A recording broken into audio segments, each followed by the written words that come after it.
ಈಗ ಮಂಗಲಾಚರಣವು ಮಾಡಲ್ಪಡುತ್ತದೆ.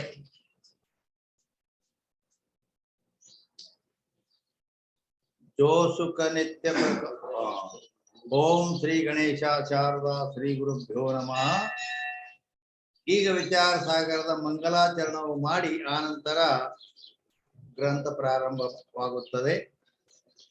जो सुख नित्य प्रकाश विभू नाम रूप आधार मति न लखै जिहि मति लखै सोमय शुद्ध अपार अब्धि अपार स्वरूप मम लहरी विष्णु महेश विधि रवि चंदा वरुण यम शक्ति धनेश गणेश जा कृपालु सर्वज्ञ को धारत मुनि ध्यान ताको होत उपाधि तय मोमय मिथ्या भान वैजि ही जाने बिन जगत मनहु जेवरी सांप नसै भुजग जग जिहिल है सोहम आपे आप बोध चाहि जाको स्तुति भजत राम निष्काम सो मेरो है आत्मा ताकू करो प्रणाम.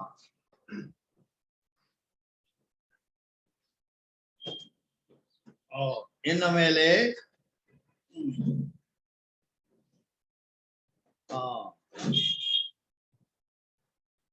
ಓಕೆ,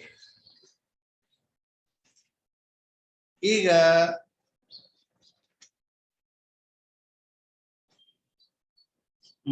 ಹಿಂದಿನ ಅನುವಾದ ತಗೊಂಡ್ ಬರೋಣ. ಅಂದ್ರ ಹಿಂದೆ ಏನ್ ನಡೀತು?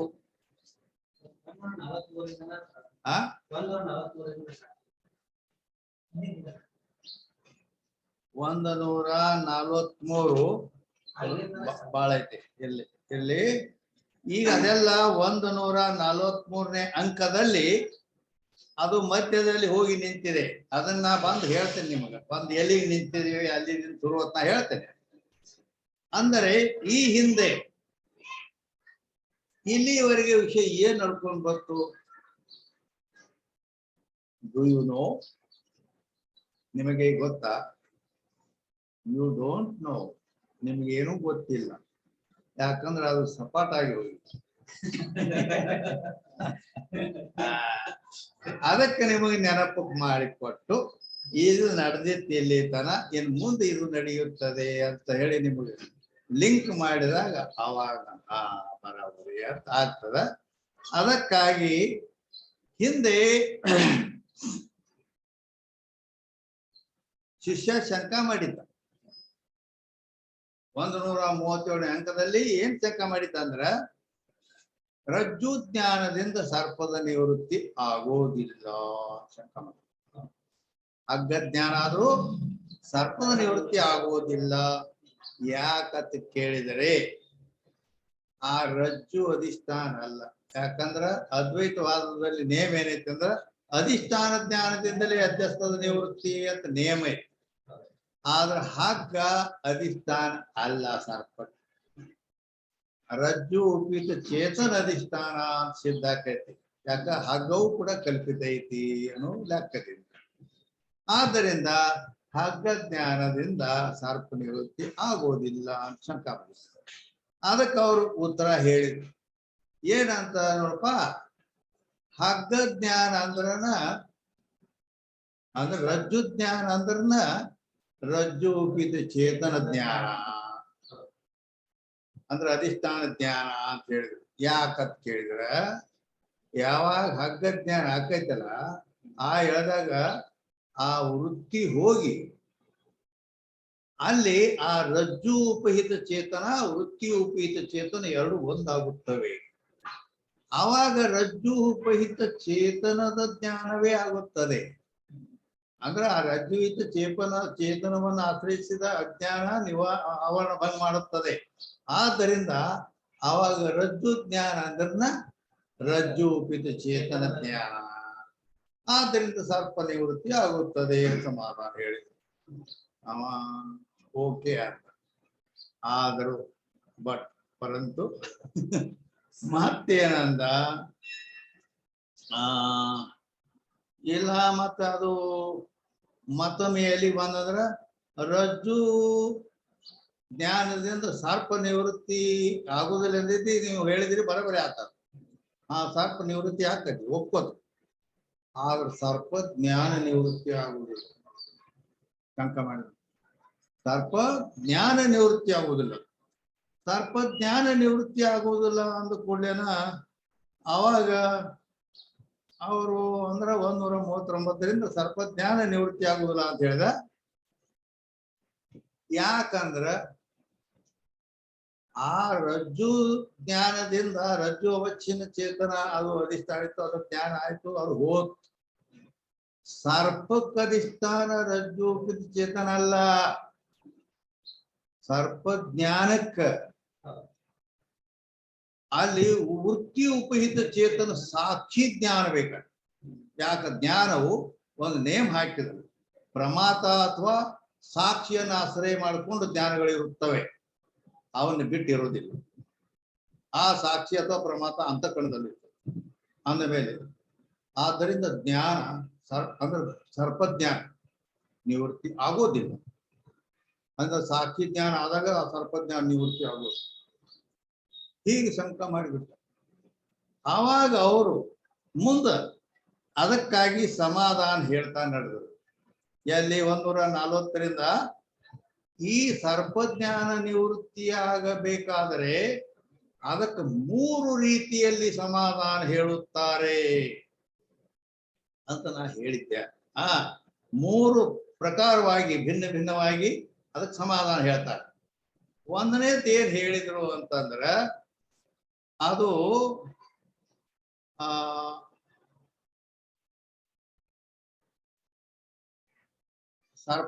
ಸರ್ಪಜ್ಞಾನ ನಿವೃತ್ತಿಗೆ ಕಾರಣ ಹೆಂಗ ಅಂತ ಕೇಳಿದ್ರೆ ಅವ್ರು ಏನ್ ಹೇಳಿದ್ರು, ವಸ್ತುತಂತ್ರೋ ಜ್ಞಾನಂ ಕರ್ತೃತಂತ್ರೋ ಧ್ಯಾನಂ ಅನ್ನೋದು ಒಂದು ನೇಮ ಪ್ರಕಾರ ಜ್ಞಾನ ವಸ್ತುವಿನ ಆಶ್ರಯ ಮಾಡ್ಕೊಂಡಿರ್ತೈತಿ ಅಂತ ಹೇಳಿದ್ರು. ಜ್ಞಾನ ವಸ್ತುವಿನ ಆಶ್ರಯ ಮಾಡ್ಕೊಂಡಿರ್ತೈತಿ. ವಸ್ತು ಐತಿ ಅಂದ್ರೆ ಜ್ಞಾನ ಐತಿ, ವಸ್ತು ಇಲ್ಲ ಜ್ಞಾನ ಐತಿ.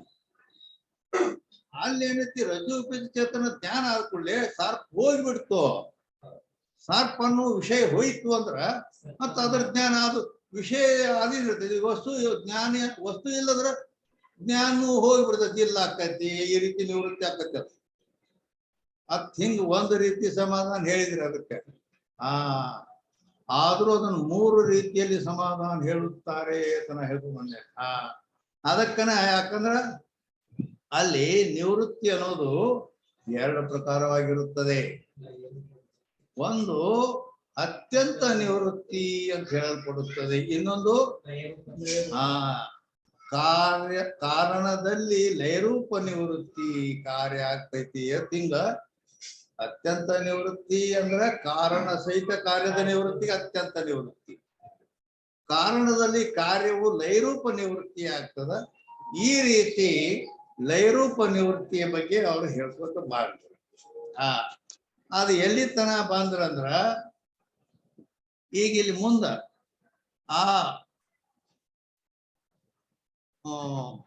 ಉಪಾಧಿಗಳೇನದಲ್ಲ, ವೃತ್ತಿ ಉಪೇತ ಚೇತನ ಮತ್ತು ರಜ್ಜು ಉಪೇತ ಚೇತನ ಉಪಾಧಿ, ಇವು ವೃತ್ತಿ ಮತ್ತು ರಜ್ಜು ಇವು ಎರಡದಾವು. ವೃತ್ತಿ ಮತ್ತು ರಜ್ಜು ಭಿನ್ನ ಭಿನ್ನ ದೇಶದಾಗಿದ್ದಾರೆ. ಏನ್ ಹೇಳಿದ್ರಿ, ವೃತ್ತಿ ಅಂತಃಕರಣದಲ್ಲಿ ಐತಿ, ರಜ್ಜು ಹೊರಗೈತಿ. ಹಿಂಗ ಅವು ಬ್ಯಾರೆ ಬ್ಯಾರೆ ದೇಶದಲ್ಲಿ ಯಾವಾಗ ಇರ್ತಾವ, ಆ ಉಪಾಧಿವಾದ ಚೇತನನು ಅವಾಗ ಬ್ಯಾರೆ ಬ್ಯಾರೆನೇ ಇರ್ತದೆ. ಯಾಕ ಉಪಾಧಿ ಕುರಿತು ಭೇದ ಐತಿ. ಇನ್ನ ಯಾವಾಗ 2 ಉಪಾಧಿಗಳು ಒಂದೇ ದೇಶದಲ್ಲಿ ಬರ್ತಾವ, ಆ 2 ಉಪಾಧಿ ಒಂದೇ ದೇಶದಲ್ಲಿ ಬಂದಾಗ ಆ ಉಪಿತ ಚೇತನಗಳು ಕೂಡ ಭೇದ ಇರುವುದಿಲ್ಲ, ಅಭೇದವೇ ಆಗುತ್ತದೆ ಅಂತ ನೇಮ್ ಹೇಳಿದರು. ಇದು ಈ ಮಾತು ವೇದಾಂತ ಪರಿಭಾಷಾ ಅಂದ್ರ ಧರ್ಮರಾಜ ದೊರೇಂದ್ರ ಅವರ ವೇದಾಂತ ಪರಿಭಾಷಾ, ಅದು ಸ್ವಲ್ಪ ಪ್ರಕರಣ ನ್ಯಾಯ ಘಟಿತ ಐತಿ. ಅದು ಆ ಗ್ರಂಥದಲ್ಲಿ ಹೇಳಿದೆ ಅಂತ ಹೇಳಿದರು. ಭಿನ್ನ ದೇಶದಲ್ಲಿ ಇದ್ದಂತ ಉಪಾಧಿ ಉಪೇತ ಚೇತನಗಳು ಭೇದ ಆಗ್ತಾವು. ಒಂದೇ ದೇಶದಲ್ಲಿ 2 ಬಂದಾಗ ಆ ಉಪೇತ ಚೇತನ 2 ಉಪಾಧಿ ಉಪೇತವು ಕೂಡ 2 ಚೇತನಗಳು ಒಂದೇ ಆಗುತ್ತವೆ ಅಂತೇಳಿ ಇಲ್ಲಿಗೆ ಬಂದು ನಿಂತಿದ್ದೀವಿ ನಾವು. ಈಗ ಅದು ಬರೋಬ್ಬರಿ ನಾವು ಎಲ್ಲಿಗೆ ಬಿಟ್ಟಿದ್ದೀವಿ ಅನ್ನೋದು ನಿಮ್ಗೆ ಸಿಕ್ಕಿರ್ಬೇಕಾದ್ರೆ, ಹೌದಾ? ಇಲ್ಲಿಗೆ ನಾವು ಹೋದ ಸಂಡೇ ಬಿಟ್ಟಿದ್ದೀವಿ. ಇನ್ನು ಇವತ್ತಿನ ವಿಷಯ ಇಲ್ಲಿ ಮುಂದೆ ನಡೀತದೆ. ಈಗ ಅಲ್ಲಿ ಬಳ್ಳಿ ಹೇಳ್ರಿ ನೀವು, ಎಲ್ಲಿಕಂದ್ರೆ ಬಜಾರ್ದಾಗ ಹುಡುಗ ಕಳ್ಕೊಂಡಂಗ ಆಕೈತಿ.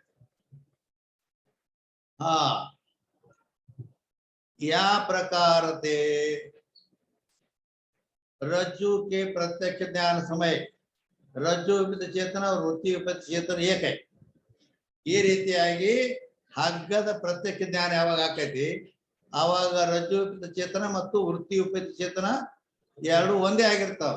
ಯಾಕ ಹಗ್ಗವನ್ನು ನೋಡ್ಲಿಕ್ಕೆ ಈ ಅಂತಃಕರಣ ವೃತ್ತಿ ನೇತ್ರದ್ವಾರ ವೃತ್ತಿ ಹಗ್ಗದ ಸರಿ ಅಂತ ಹೋಗಿರ್ತೈತಿ. ಹಾಗ ಅದರೊಡನೆ ಸಂಬಂಧ ಆಕೈತಿ.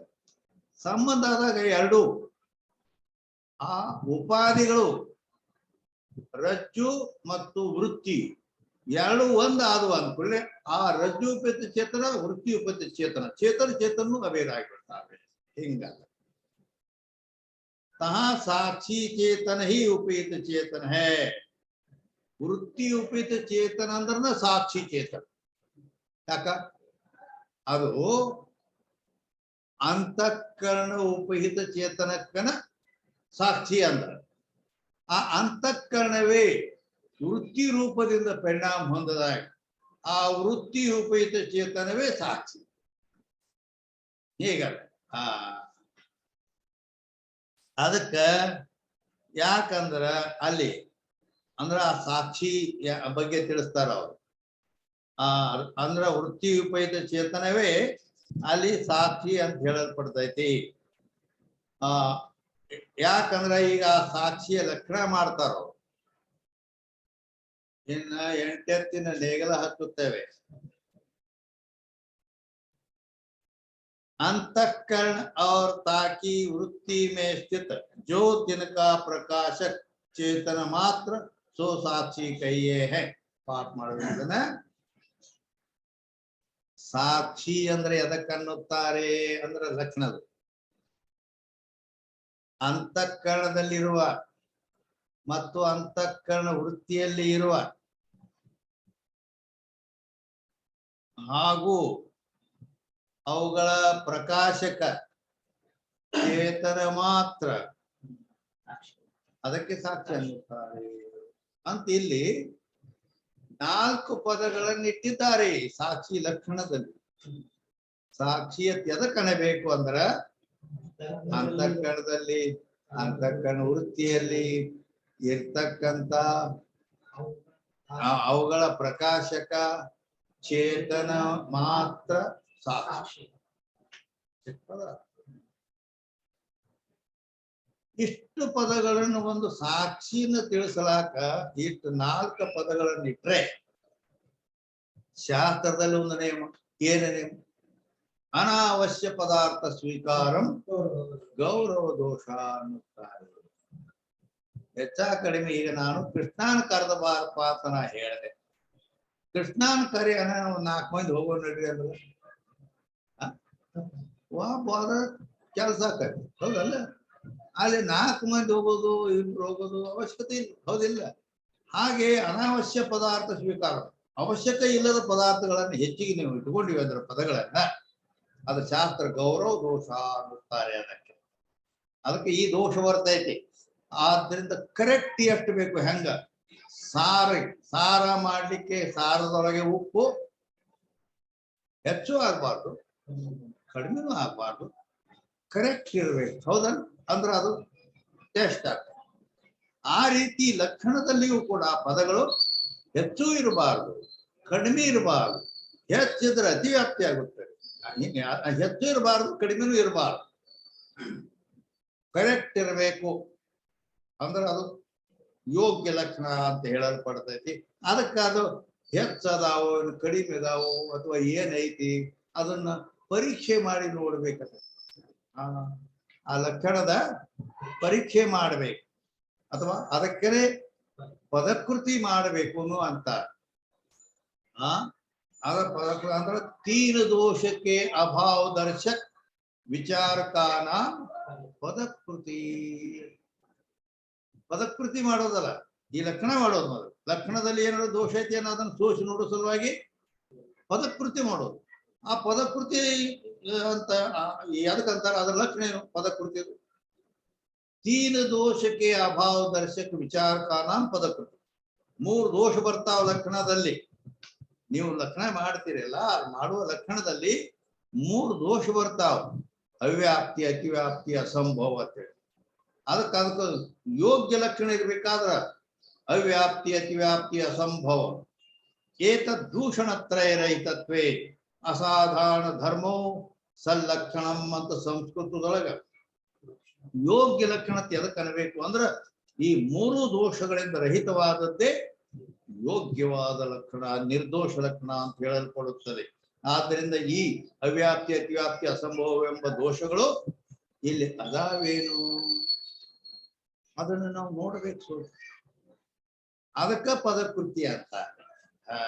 ಇಷ್ಟೆಲ್ಲ ಕಾಯ್ದೆ ಬದ್ಧ ಇರು, ಅದಕ್ಕೆ ಶಾಸ್ತ್ರ ಇದು ಕಾಯ್ದೆ ಬದ್ಧ ಶಾಸ್ತ್ರ. ಕೋರ್ಟ್ದೊಳಗ ಕಾಯ್ದೆ ಬದ್ಧ ನಡಿಬೇಕೆಲ್ಲ, ಆ ರೀತಿಯಾದ ಇದು. ಸಂಗೀತವು ಕಾಯ್ದೆ ಬದ್ಧ ಇರ್ತೈತೆ. ಗಾಂಧರ್ವ ವಿದ್ಯೆ ಅದನ್ನು ಅದಕ್ಕೆ ಇಲ್ಲಿ 4 ಪದಗಳನ್ನು ಇಟ್ಟಿದ್ದಾರೆ. ಅಂದರೆ ಅಂತಃಕರಣದಲ್ಲಿ, ಅಂತಃಕರಣ ವೃತ್ತಿಯಲ್ಲಿ ಇರತಕ್ಕಂತ ಅವುಗಳ ಪ್ರಕಾಶಕ ಚೇತನ ಮಾತ್ರ ಸಾಕ್ಷಿ. ಈ ಪದಗಳು ಇಷ್ಟು ಪದಗಳನ್ನ ಯಾಕಪ್ಪ ನಾವು ಸ್ವಲ್ಪ ಬರೇ ಅಂತಃಕರಣದೊಳಗ ಇರುವುದಕ್ಕೆ ಸಾಕ್ಷಿ ಅಂತಂದ್ರೆ ಬರುವುದಿಲ್ಲ ಅಂತ ಕೇಳಿದ್ರೆ ಬರೋದಿಲ್ಲ. ಯಾಕೆ ಬರೋದಿಲ್ಲ ಏನ್ ಹೇಳ್ತೀರೇನು?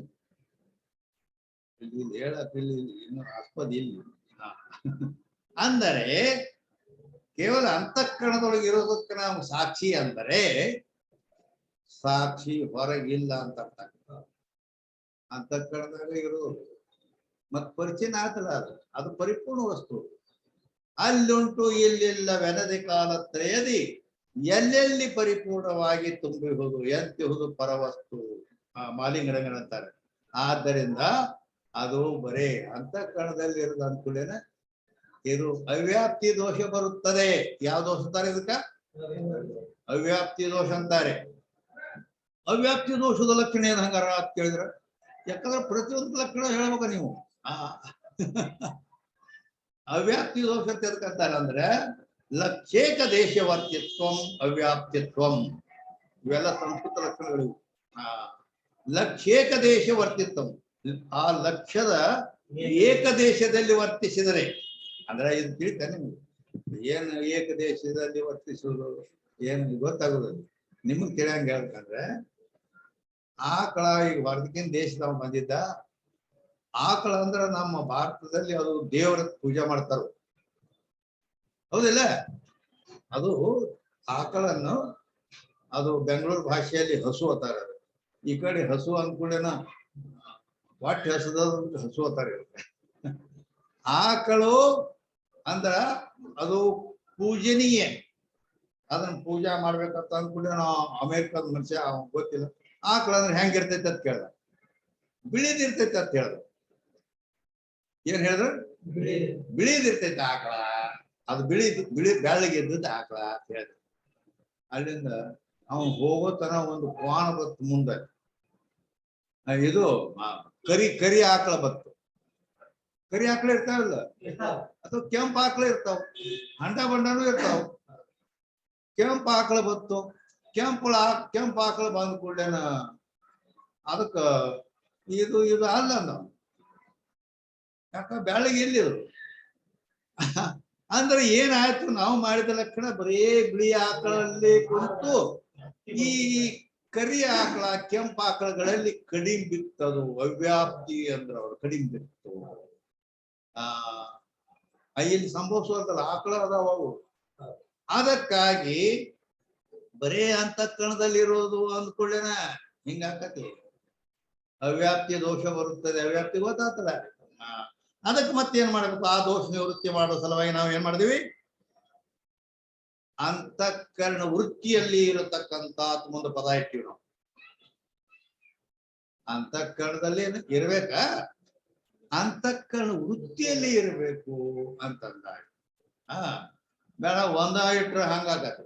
ಏನೋ ಅಂತಃಕರಣದಲ್ಲಿ ಅಂತಃಕರಣ ವೃತ್ತಿಯಲ್ಲಿ ಇರೋದು ಅಂತಲೇನು ಒಳಗಿಲ್ಲ ನಂಗೆ ಆಗತ್ತೆ. ಅದಕ್ಕೆ ಅಂತಃಕರಣ ವೃತ್ತಿಯಲ್ಲಿ ಇರೋದು ಅಂದ್ರ ಆ ವೃತ್ತಿಯಲ್ಲಿ ಇರೋದಂದಾಗ ಅದು ಹೊರಗೂ ಹೋಗತಿ ಒಳಗೂ ಇರ್ತತಿ. ಆದ್ರಿಂದ ಎರಡು ಕಡೆ ಸಂಭವಿಸ್ತದೆ ಅದಿಲ್ಲ. ಆಯ್ತು.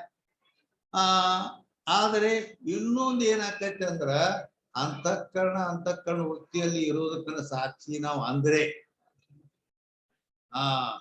ಮತ್ತ ಅಲ್ಲಿ ಒಂದು ಅತಿವ್ಯಾಪ್ತಿ ದೋಷ ಬರುವ ಸಂಭವವಿದೆ. ಎಲ್ಲಿ ಅತಿವ್ಯಾಪ್ತಿ ಆಗ್ತೈತೆ ಅದು? ಅತಿವ್ಯಾಪ್ತಿ ಅಂದ್ರೆ ಏನು?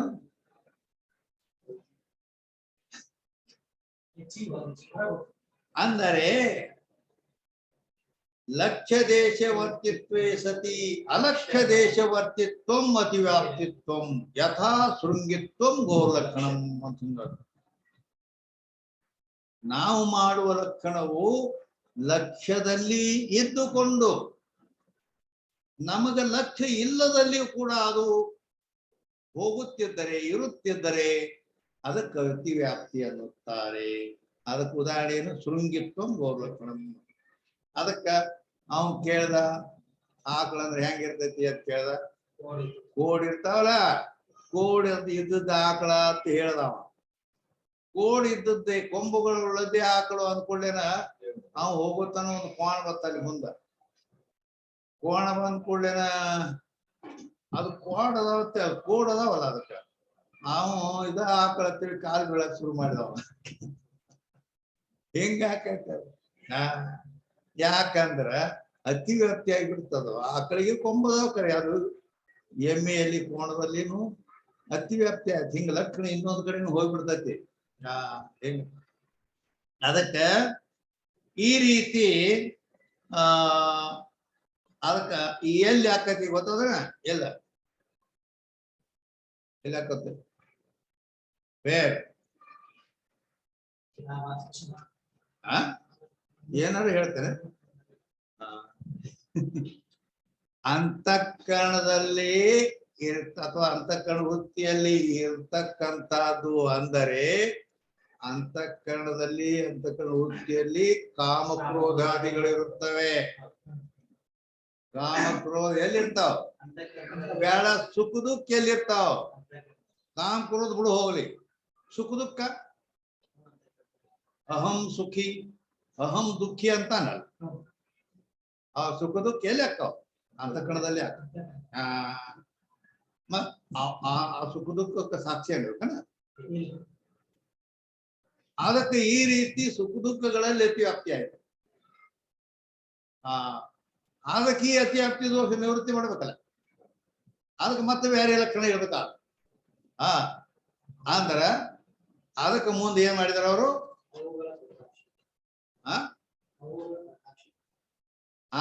ಅಂದ್ರ ಅವುಗಳ ಪ್ರಕಾಶಕ ಇರಬೇಕು ಅಂತ. ಪ್ರಕಾಶಕ ಅಂದ್ಕೊಳ್ಳೇನ ಅಂದ್ರ ಪ್ರಕಾಶಕ ಅಂದ್ರೂ ಅದು ಬೆಳಗೋದು ಅರ್ಥಾರ್ಥ ಜ್ಞಾನ. ಪ್ರಕಾಶ ಅಂದ್ರೇನು? ಜ್ಞಾನ ಇರಬೇಕು. ಅದು ಇನ್ನೊಂದನ್ನು ತಿಳಿತಿರ್ಬೇಕು. ಆದ್ರ ಆ ಸುಖ ದುಃಖಗಳಿಗೆ ಜ್ಞಾನ ಐತಾರೆ. ನಾ ಸುಖಿ ಅದೇನೆ ತಂದೂ ಇಲ್ಲ ಏನಾದ್ರೂ ಇಲ್ಲ, ಹೌದಿಲ್ಲ? ಅವು ಇನ್ನೊಂದನ್ನು ತಿಳಿಯೋ ಜ್ಞಾನ ಅಥವಾ ಪ್ರಕಾಶಕ ಅಂದ್ರೆ ಜ್ಞಾನ ಇಲ್ಲ ಅವಕ್ಕ. ಆದ್ದರಿಂದ ಪ್ರಕಾಶಕ್ಕೆ ಇರಬೇಕು ಅಂದಾಗ ಆ ಸುಖ ದುಃಖಗಳಲ್ಲಿ ಆದಂತ ಅತಿವ್ಯಾಪ್ತಿ ದೋಷ ನಿವೃತ್ತಿಯಾಗಿ ಹೋತು. ಅಂತಃಕರಣದಲ್ಲಿ ಅಂತಃಕರಣ ವೃತ್ತಿಯಲ್ಲಿ ಇರಬೇಕು ಮತ್ತು ಅವುಗಳ ಪ್ರಕಾಶಕ್ಕೆ ಇರಬೇಕು ಅಂತ ಹೇಳಿದ್ರಿಂದ ಆ ಸುಖ ದುಃಖಗಳ ಅತಿವ್ಯಾಪ್ತಿ ದೂರ. ಹಂಗಾರ ಪ್ರಕಾಶಕ ಅಂದ್ರೆ ಏನ್ ಅರ್ಥ ಹೇಳೇನಿ? ಜ್ಞಾನ ಇರಬೇಕು ಅಂತ. ಹಂಗಾರೆ ಜ್ಞಾನ ಇರಬೇಕು. ಪ್ರಕಾಶಕ ಇದ್ದದ್ದಕ್ಕನ ನಾವು ಸಾಕ್ಷಿ ಅಂದ್ರೆ ಜ್ಞಾನ ಇದ್ದದ್ದಕ್ಕ ಸಾಕ್ಷಿ. ಚಿದಾಭಾಸನೆ ಆಗತ್ತೀರ. ಚಿದಾಭಾಸ ತೆಗೆದ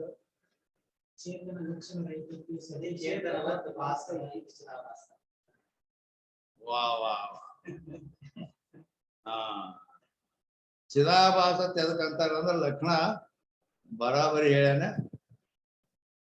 ಬಟ್ ನಾ ಹಿಂದಿಗಡೆ ತಗೋತೇನೆ. ಇರ್ಲಿ ಅಂದ್ರೆ ಈ ಪ್ರಕಾಶ ಜ್ಞಾನ ಇರ್ಬೇಕು. ಅದಕ್ಕ ಪ್ರಕಾಶ ಅಂದ್ರೆ ಜ್ಞಾನ ಇರಬೇಕು ಅಂದ್ರ ಆ ಸುಖ ದುಃಖಗಳಿಗೆ ಜ್ಞಾನ ಇಲ್ಲ. ಆದ್ರಿಂದ ಮತ್ತೆ ಜ್ಞಾನ ಇರ್ಬೇಕಂದ್ರೆ ಮತ್ತೊಂದ್ ಕಡೆ ಅತಿವ್ಯಾಪ್ತಿ ಆಯ್ತು. ಎಲ್ಲಿ ಅತಿವ್ಯಾಪ್ತಿ ಆಯ್ತು ಅಂದ್ರ ಚಿದಾಭಾಸನಲ್ಲಿ ಅತಿವ್ಯಾಪ್ತಿ ಆಯ್ತು. ನಾ ಕೇಳಿದೆ ಚಿದಾಭಾಸ ಅಂತ ಎದಕ್ಕಂತಾರ, ಚಿದಾಭಾಸದ ಲಕ್ಷಣ ಏನು ಅಂತ ಕೇಳಿದೆ. ಕೇಳಿದ ಕೂಡಲೇ what is your name? Muthappa. Okay, Muthappa ಹೇಳ್ದ. ಏನ್ ಹೇಳ್ದ? ಚೇತನ ಲಕ್ಷಣ ರಹಿತತ್ವೇ ಸತಿ ಚೇತನವತ್ತು ಭಾಸ ಇತಿ ಚಿದಾಭಾಸ ಅಂತ ಹೇಳ್ದ. ಆಯ್ತು. ಪರಂತು ಚೇತನ ಲಕ್ಷಣ ರಹಿತತ್ವೇ ಸತಿ ಚೇತನವತ್ತ ಭಾಸ ಇತಿ ಚಿದಾಭಾಸ ಅಂತ ಲಕ್ಷಣ ಐತಿ. ಇದು ಸಂಸ್ಕೃತ ಐತಿ, ಹೌದಾ? ಅದನ್ನ ನಾ ಕನ್ನಡದಾಗ ಹೇಳ್ತೇನೆ, ಯಾಕಂದ್ರೆ ಸಂಸ್ಕೃತ ನಮ್ಗೆ ಗೊತ್ತಿಲ್ಲ ಅಂತ ಆಗ್ಬೋದು, ಹೌದಾ? ಚೇತನ ಲಕ್ಷಣ ರಹಿತತ್ವೇ ಸತಿ ಅಂದ್ರೆ ಚೇತನದ ಲಕ್ಷಣ ಅದರಲ್ಲಿ ಇರಬಾರದು, ಚೇತನದಂತೆ ಮಾತ್ರ ತೋರ್ತಿರ್ಬೇಕು. ಚೇತನ ಲಕ್ಷಣ ರಹಿತವಾಗಿ ಚೇತನದಂತೆ ತೋರುವುದಕ್ಕೆ ಚಿದಾಭಾಸ ಎನ್ನುತ್ತಾರೆ. ಇದು ಸಂಸ್ಕೃತದ ಟ್ರಾನ್ಸ್ಲೇಷನ್ ಕನ್ನಡ ಆಯ್ತು. ಈಗ ಹೇಳ್ತಾ ಕನ್ನಡ ಗೊತ್ತಾಯ್ತು ನಿಮಗೆ. ಚೇತನ ಲಕ್ಷಣ ರಹಿತನಾಗಿರ್ಬೇಕು, ಚೇತನದಂತೆ ತೋರ್ತಿರ್ಬೇಕು, ಹೌದಾ? ಈಗ ನಾ ಕೇಳ್ತೀನಿ, ನೀ ಮಾಡಿದ ಲಕ್ಷಣ ಹಿಂಗಂದ್ರೆ ಏನ್? ಹೌದು ಇಲ್ಲ? ನೀನ ಹೇಳಿ ಲಕ್ಷಣ ಅಂದ್ಮೇಲೆ ನೀ ಹೇಳಿದ್ದು ಮತ್ತ ಹಂಗ ಅಂದ್ರೆ ಏನಂತ, ಹೌದು ಇಲ್ಲ?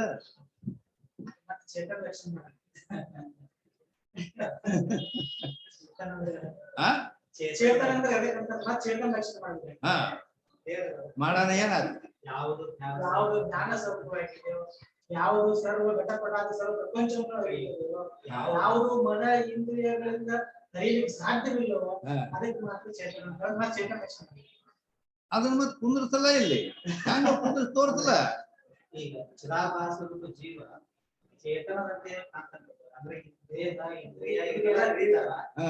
ಆದ್ರೆ ಎರಡನೇ ಲಕ್ಷಣದಲ್ಲಿ ಯಾವುದನ್ನ ಮನ ಇಂದ್ರಿಯಾದಿಗಳು ಕೂಡ ತಿಳಿಯಲಿಕ್ಕೆ ಶಕ್ತಿ ಇಲ್ಲವೋ ಯಾವುದು ಎಲ್ಲವನ್ನ ತಿಳಿಯಲಿಕ್ಕೆ ಅಂತ ಚೇತನ ಲಕ್ಷಣ. ಆ ಚೇತನದಿಂದ ಚಿದಾಭಾಸ ಅರಿಯಲ್ಪಡ್ತದೆ. ಸೂರ್ಯಕಾರನ ಚೇತನ ಚೈತನ್ಯ ಚಿದಾಭಾಸನನ್ನ ಅರಿತಾನ. ಆದ್ರೆ ಉದತ್ತ ಚೈತನ್ಯ ಚಿದಾಭಾಸದಿಂದ ಅರಿಸಲ್ಪಡ್ತಾನೆ. ಏನಾರ ಒಂದು ತಿಳ್ತೇನೆ ನಿನಗೆ.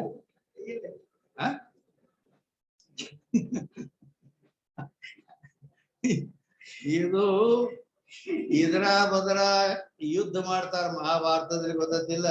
ಇದರ ಬದರ ಕತ್ತಿ ಖಡ್ಗ ತಗೊಂಡು ಅದು ಯುದ್ಧ ಬೇರೆ.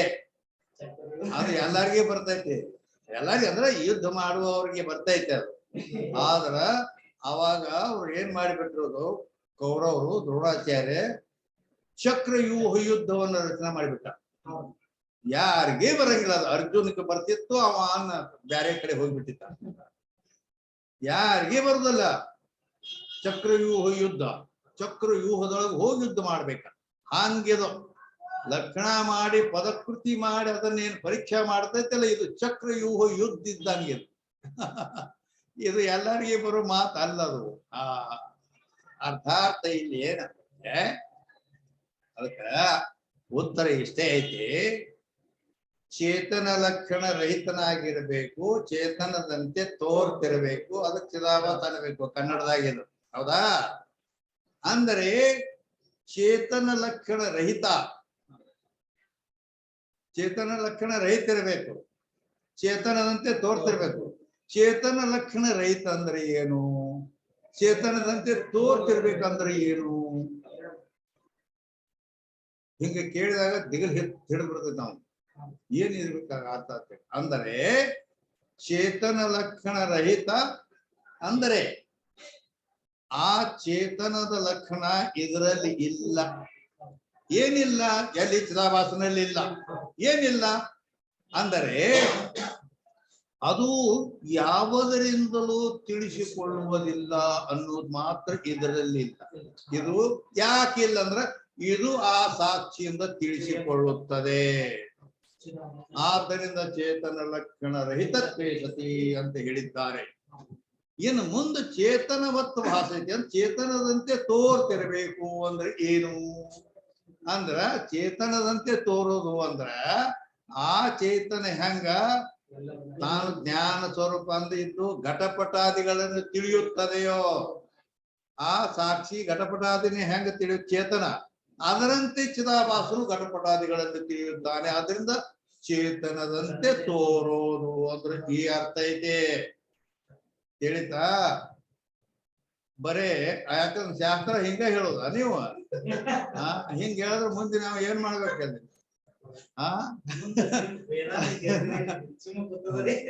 ಇರ್ಲಿ ಇರ್ಲಿ ಅದಕ್ಕ ಇರ್ಲಿ. ಈಗ ಎಲ್ಲಿಗೆ ಬಂದೀವಿ? ಅಂತಃಕರಣದಲ್ಲಿ ಅಂತಃಕರಣ ವೃತ್ತಿಯಲ್ಲಿ ಇರ್ತಕ್ಕಂತ ಪ್ರಕಾಶಕ ಮುಂದೆ ಪ್ರಕಾಶಕವಾದದ್ದು ಅಂದ್ರೆ ಜ್ಞಾನ ಉಳ್ಳದಕ್ಕನ ನಾವು ಸಾಕ್ಷಿ ಅಂದರೆ ಅಲ್ಲಿಂದ ಅದು ಆ ಚಿದಾಭಾಸನಲ್ಲಿ ಇದು ಅತಿವ್ಯಾಪ್ತಿ ಆಗಿತ್ತಲ್ಲ ಅದಕ್ಕ ಏನ್ ಮಾಡಿದ್ವಿ ಅಂದ್ರೆ ಚೇತನ ಮಾತ್ರ ಅಂತ ಪದ ಇಟ್ಟಿವಿ. ಚೇತನ ಮಾತ್ರ ಅಂತ ಪದ ಇಟ್ಟಿವಿ.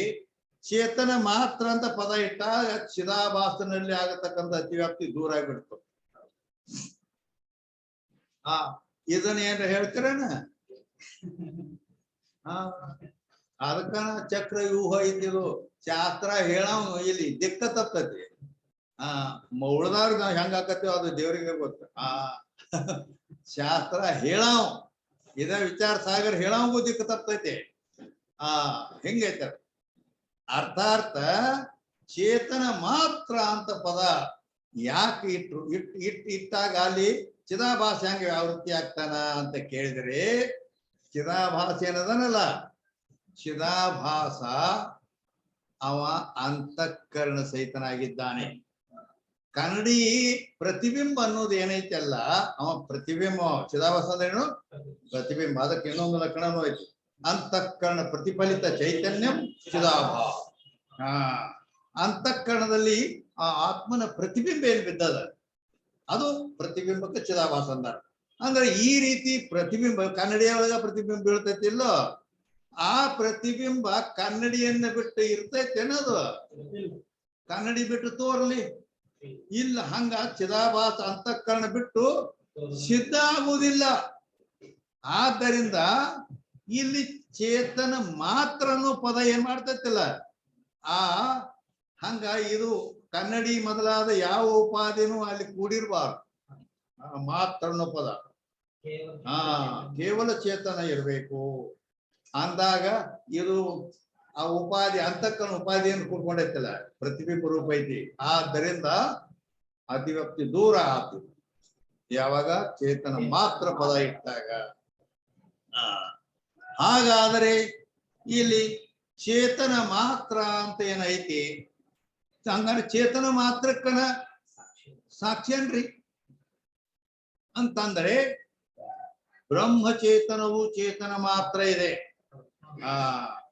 ಬ್ರಹ್ಮಚೇತನ ಅದು ಚೇತನ ಮಾತ್ರ ಐತಿ. ಅದರಲ್ಲಿ ಅತಿವ್ಯಾಪ್ತಿ ಆಗುತ್ತದೆ ಅಂದಾಗ ಅಂತಃಕರಣದಲ್ಲಿ ಇರೋದ ಪದ ಇಟ್ಟೇವೆ ನಾವು ಇದು ಮುಂದೆ. ಅಂದ್ರ ಅದು ಅಂತಃಕರಣದಲ್ಲಿ ಇರೋದಲ್ಲ. ಸಾಕ್ಷಿ ಅಂತ ಹೇಳಬೇಕಾದ್ರ ಅಂತಃಕರಣ ಉದ್ದೇಶದಿಂದ ಹೇಳಲ್ಪಟ್ಟಿದೆ. ಹೆಂಗ ಅದು ವ್ಯಾಪಕ ಚೇತನ ಬ್ರಹ್ಮ ಅದು ಅದು ಸರ್ವತ್ರ ವ್ಯಾಪಕವಾದ ವಸ್ತು. ಅದು ಅದು ಇಲ್ಲಿ ಅಂತಃಕರಣದೊಳಗೆ ಇರೋದು ಅಲ್ಲದು ವ್ಯಾಪಕವಾದದ್ದು. ಆದ್ದರಿಂದ ಸಾಕ್ಷಿಯತ್ ನಾವು ಎದಕ್ಕೆ ಹೇಳ್ತೇವೆ ಅದು ಅಂತಃಕರಣವನ್ನ ಅಪೇಕ್ಷೆ ಮಾಡಿಕೊಂಡು ಸಾಕ್ಷಿಯತ್ ಹೇಳಲ್ಪಟ್ಟೈತೆ. ಆದ್ದರಿಂದ ಅದು ಅಂತಃಕರಣದಲ್ಲಿ ಇರೋದು ಅಂದಾಗ ಸಾಕ್ಷಿ ಅಂತ ಹೇಳಿಸ್ಕೊಳ್ಳೋದು. ಅದು ಹೆಂಗ ಘಟಾಕಾಶ ಅಂದ್ರೆ ಘಟದಲ್ಲಿ ಇರೋದು. ವ್ಯಾಪಕಕ್ಕೆ ಘಟಾಕಾಶ ಎಲ್ಲ ಬರಂಗಿಲ್ಲ ಆ ರೀತಿ. ಆದ್ದರಿಂದ ಇಲ್ಲಿ ಇವೆಲ್ಲ ಪದಗಳು ಬೇಕು. ಏನ್ ಬೇಕು? ಅಂತಃಕರಣದಲ್ಲಿರುವ ಅಂತಃಕರಣ ವೃತ್ತಿಯಲ್ಲಿರುವ ಪ್ರಕಾಶಕ ಚೇತನ ಮಾತ್ರ ಸಾಕ್ಷಿ. ಇಷ್ಟು ಲಕ್ಷಣಗಳಿಂದ ಕೂಡಿದ್ದು ಸಾಕ್ಷಿ. ಇದು ನಿರ್ದೋಷ ಲಕ್ಷಣ ಅಂತ ಹೇಳಲ್ಪಡುತ್ತದೆ. ಆ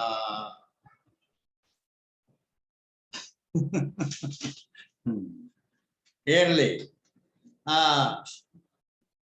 इस रीति से रज्जु ज्ञान समय साक्षी चेतन और रज्जु उपीत चेतन का भेद होवे. ಈ ರೀತಿಯಾಗಿ ರಜ್ಜು ಜ್ಞಾನ ಹಗ್ಗ ಜ್ಞಾನ ಏನಾಕತ್ತಿಲ್ಲ ಆ ಸಮಯದಲ್ಲಿ ಸಾಕ್ಷಿ ಚೇತನ ಮತ್ತು ರಜ್ಜು ಉಪಿತ ಚೇತನ ಅಭೇದ ಆಗ್ತಾವ. ವೃತ್ತಿ ಹೋಗಿ ಹಗ್ಗದೊಡನೆ ಸಂಬಂಧ ಆಗೈತಿ, ಅದರ ಸಾಕ್ಷಿ ಚೇತನ ಐತೆ ಅಲ್ಲಿ, ಮತ್ತು ರಜ್ಜು ಐತೆ ಅಂದ್ರೆ ರಜ್ಜು ಉಪಿತ ಚೇತನ ಐತಿ, ಎರಡು ಒಂದಾಗ್ಬಿಡ್ತಾವ. ಈಗ ರಜ್ಜು ವಿಪಿತ ಚೇತನಕ ರಜ್ಜು ಜ್ಞಾನ से भान होवे. ಆ ರಜ್ಜು ವಿಪಿತ ಚೇತನ ಏನೈತಲ್ಲ ಅದು ಆ ರಜ್ಜು ಜ್ಞಾನ ಸಮಯ ಅದು ತೋರ್ತೈತಿ. ಆ ರಜ್ಜು विपित चेतन से अभिन्न साक्षी का भी ರಜ್ಜು ಜ್ಞಾನ से भान होवे. ಆವಾಗ ಹಗ್ಗ ಜ್ಞಾನ ಆದಾಗ ಇದನ್ನು ವೃತ್ತಿ ಹೋಗಿ ಅದರಲ್ಲಿ ಐತಲ್ಲ ಆ ಸಾಕ್ಷಿ ವೃತ್ತಿ ವಿಪಿತ ಚೇತನಕ್ಕೆ ಸಾಕ್ಷಿ ಅಂದ ಮೇಲೆ ಆ ರಜ್ಜು ವಿಪಿತ ಚೇತನ ಐತಿ ಅಲ್ಲಿ, ಮತ್ತೆ ಈ ವೃತ್ತಿ ಉಪೇತ ಚೇತನ ಸಾಕ್ಷಿನೂ ಐತೆ. ಎರಡು ಅದಾವ. ಅಭಿನ್ನವಾದ ಸಾಕ್ಷಿ ಕಾವಿ ರಜ್ಜು ಜ್ಞಾನ ಸೇವಾ ಅವಾಗ ಏನಾಕತಿ ಹಗ್ಗ ಜ್ಞಾನ ಆದಾಗ ಆ ರಜ್ಜು ವೃತ್ತಿ ಉಪೇತ ಚೇತನವಾದ ಸಾಕ್ಷಿಯ ಜ್ಞಾನವೂ ಕೂಡ ಆಗುತ್ತದೆ. या प्रकार ते रज्जु ज्ञान समय अधिष्ठान साक्षी का भान होने थे. ಅದಕ್ಕೆ ನೀನು ಬೇಕಾದದ್ದೇನು ಅದರ ಬಗ್ಗೆ ನಡೆದ ಗೊತ್ತದನೆ ದಾರದ ಗಂಟ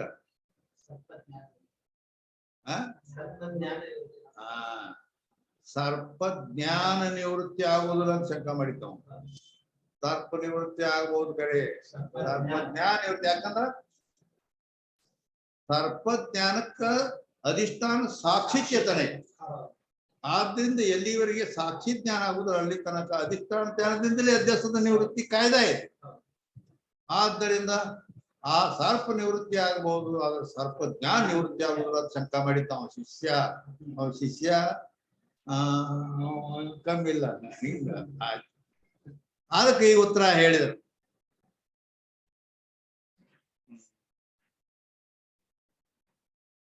ಅಂದ್ರೆ ಈಗ ಏನ್ ನಡೆದದಂದ್ರ ಎರಡನೇ ಪ್ರಕಾರದ ಸಮಾಧಾನ ಇದು. ನಾ ಮೊದಲು ಹೇಳಿದ್ದೆ ಈ ಸರ್ಪಜ್ಞಾನ ನಿವೃತ್ತಿ ಆಗುವಲ್ಲಿ 3 ಪ್ರಕಾರದಿಂದ ಸಮಾಧಾನ ಹೇಳುತ್ತಾರೆ ಅಂತ ಹೇಳಿದ್ದೇನೆ. ಅದಕ್ಕಾಗಿ ಈ ರೀತಿ ರಜ್ಜು ಜ್ಞಾನ ಸಮಯ ಅಧಿಷ್ಠಾನ ಸಾಕ್ಷಿ ಇದು ಕೂಡ ಜ್ಞಾನ ಆಗುತ್ತದೆ. ಕಲ್ಪಿತ ಸರ್ಪಜ್ಞಾನದ ನಿವೃತ್ತಿ ಆಗುವುದು ಸಂಭವಿಸುತ್ತದೆ. ಅಂದ್ರ ಸರ್ಪನು ಹೋಯ್ತು, ಸರ್ಪಜ್ಞಾನನು ನಿವೃತ್ತಿ ಆಗಲಿಕ್ಕೆ ಕಾರಣ ಆಯ್ತು ಅಂತ ಸಮಾಧಾನ ಹೇಳಿದರು. ಅರ್ಥಾರ್ಥ ಇಲ್ಲಿಯವರೆಗೆ 2 ರೀತಿಯಿಂದ ಸಮಾಧಾನ ಹೇಳಿದ್ರು ಅಂತೇಳಿ. ಇಲ್ಲಿ ಹಂಗೇನೆ ಇಲ್ಲಿ ಏನೂ ಗೊತ್ತಿಲ್ಲ. ಇದು ಒಂದ್ ಪ್ರಕಾರ 2 ಪ್ರಕಾರ ಇದು ಗುರುಮುಖದಿಂದ ಕೇಳಿದ ಅಡ್ಡ ಗೊತ್ತ ಹಿಂಗೈತೆ.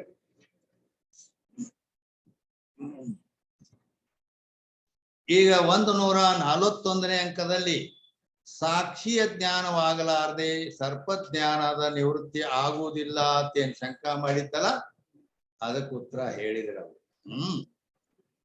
ಈಗ ಇನ್ನ 3ನೇ ಪ್ರಕಾರ ಹೇಳ್ತಾರೆ. ಎಲ್ಲಿ 144ನೇ ಅಂಕದಿಂದ 144ನೇ ಅಂಕದಿಂದ 3ನೇ ಪ್ರಕಾರ ಎಲ್ಲಿ ನಿಮ್ ಗ್ರಂಥದಾಗ ಐತೇನೆ ಐತೆ. 3ನೇ ಪ್ರಕಾರ ಐತೆ. ಹೇಳಿ ಅಂದ್ರೆ ಹಿಂಗ ಪಾರ್ಟ್ಸ್ ಬಿಚ್ಚಿ ಎಲ್ಲ ಶಿಷ್ಯ ಒಯ್ದು 1 ನಂಬರ್ ಇದೆ 2 ನಂಬರ್ ಇದೆ ಹಿಂಗ ತಿಳಿಸಿ ಹೇಳ ಅದ್ರ ಇಲ್ಲ. ಆದ್ರೂ ಅದನ್ನ ಎಲ್ಲಿವರೆಗೆ ಒಂದಾಯ್ತು ಅದು ಗುರುಗಳು ತಿಳಿಸಿ ಹೇಳ್ತಾರ. ಅವಂಗ ತಿಳಿಯುವಂಗ ಹೇಳ್ಬೇಕಲ್ಲ ಅವಂಗ.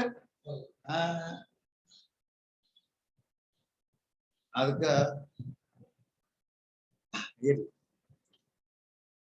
144ನೇ ಅಂಕದಿಂದ ಈಗ ಏನ್ ಹೇಳ್ತಾರ, सर्व त्रिपुटियों के ज्ञान में साक्षी का ज्ञान होवे हैं.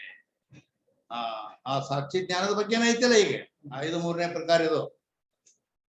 ಸಾಕ್ಷಿಯ ಜ್ಞಾನ ಆದಾಗನ ಆ ಸರ್ಪದ ಜ್ಞಾನ ನಿವೃತ್ತಿ ಅಂತ ಹೇಳಿದ್ರಿ. ಹಿಂಗ ಅದಕ್ಕೆ ಹಿಂಗ ಅದಕ್ಕೆ 3 ಪ್ರಕಾರ ಅಂದ್ರೆ 2 ಪ್ರಕಾರ ಹೇಳಿ 3ನೇ ಪ್ರಕಾರ ಏನ್ ಹೇಳ್ತಾರೋ ಸರ್ವ ತ್ರಿಪುಟಿ ಅಂಕಿ ಜ್ಞಾನಮೇ ಎಲ್ಲ ತ್ರಿಪುಟಿಯ ಜ್ಞಾನ ಏನಾಗ್ತಾವಲ್ಲ ಅವುಗಳಲ್ಲಿ ಸಾಕ್ಷ್ಯ ಜ್ಞಾನ ಆಗುತ್ತದೆ ಅಂತ. ಅಂದರೆ 1ನೇ ಪ್ರಕಾರ ಏನೈತಲ್ಲ ನಾನು 3 ಪ್ರಕಾರ ಹೇಳೇನಿ. 1ನೇ ಪ್ರಕಾರ 140ನೇ ಅಂಕದಲ್ಲಿ ಹೇಳಿದ್ದು 1ನೇ ಪ್ರಕಾರ ಸಮಾಧಾನ 140ನೇ ಅಂಕದಲ್ಲಿ, 2ನೇ ಪ್ರಕಾರದ ಸಮಾಧಾನ 143ನೇ ಅಂಕದಲ್ಲಿ ಹೇಳಿದೆ. ಈಗ 144ನೇ ಅಂಕದಿಂದ 3ನೇ ಪ್ರಕಾರ ಸಮಾಧಾನವು ಹೇಳಲ್ಪಡುತ್ತದೆ ಅಥವಾ ಪ್ರಾರಂಭವಾಗುತ್ತದೆ. ಎನ್ನ ಕಿವ ಅಂದ್ರ ಅಥವಾ ಅಂದ್ರ ಮತ್ತೆ ಬೇರೆ ಬೇರೆ ಪ್ರಕಾರ ಹೇಳಕತ್ತಾರಲ್ಲ. ಈಗ 2 ಪ್ರಕಾರ ಆಯ್ತು, ಇನ್ನು 3ನೇ ಪ್ರಕಾರ ಅಥವಾ ಇನ್ನೂ ಒಂದು ಅಂದ್ರೆ ಅನೇಕ ಪ್ರಕಾರದಿಂದ ತಿಳಿಸೋದು ವೇದಾಂತದಲ್ಲಿ ಏನೇನೈತಿ ಸಾಕ್ಷಿ ಎಲ್ಲೆಲ್ಲಿ ಸಿದ್ಧಾಕ ಹಿಂಗ್ कूटस्थ दीप में विद्यारण्य स्वामी ने ये प्रक्रिया कही है. ಏನ್ ಹೇಳಿದ್ರು? ಕೂಟಸ್ಥ ದೀಪದಲ್ಲಿ ವಿದ್ಯಾರಣ್ಯರು ಈ ಪ್ರಕ್ರಿಯೆ ಹೇಳಿದ್ದಾರೆ. ಪ್ರಕ್ರಿಯೆ ಅಂದರೆ ಅದರ ಲಕ್ಷಣ ಏನು?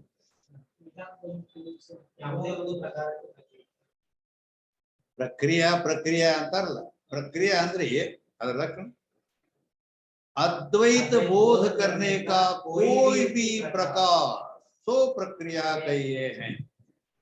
ಅದ್ವೈತ ಜ್ಞಾನ ಮಾಡಿಕೊಡ್ತಕ್ಕಂಥ ಯಾವುದೇ ಒಂದು ಪ್ರಕಾರ ರೀತಿ ಅದಕ್ಕೆ ಪ್ರಕ್ರಿಯೆ ಅನ್ನುತ್ತ. ಈಗ ಬೇರೆ ಬೇರೆ ರೀತಿಯಿಂದ ತಿಳಿಸ್ಕೊಂಡು ಬಂದಿವಿ. ಇನ್ನು ತ್ರಿಪುಟಿಯ ಜ್ಞಾನದಲ್ಲಿ ಕೂಡ ಸಾಕ್ಷಿ ಸಿದ್ಧ ಮಾಡಿ ತೋರಿಸ್ತಾರೆ. ಅದಕ್ಕ ಇದು ಎಲ್ಲಿ ಇದು ಐತಿ ಅಂತಂದ್ರ ಅದು ಈ ವಿದ್ಯಾರಣ್ಯ ಸ್ವಾಮಿಗಳು ಅಂದ್ರ ಇದು ಕೂಟಸ್ಥ ದೀಪದಲ್ಲಿ ಅದ್ರ ಹಂಗಂದ್ರೆ ಏನ್ ಗೊತ್ತಾಗ್ತಾ ಇಲ್ಲ.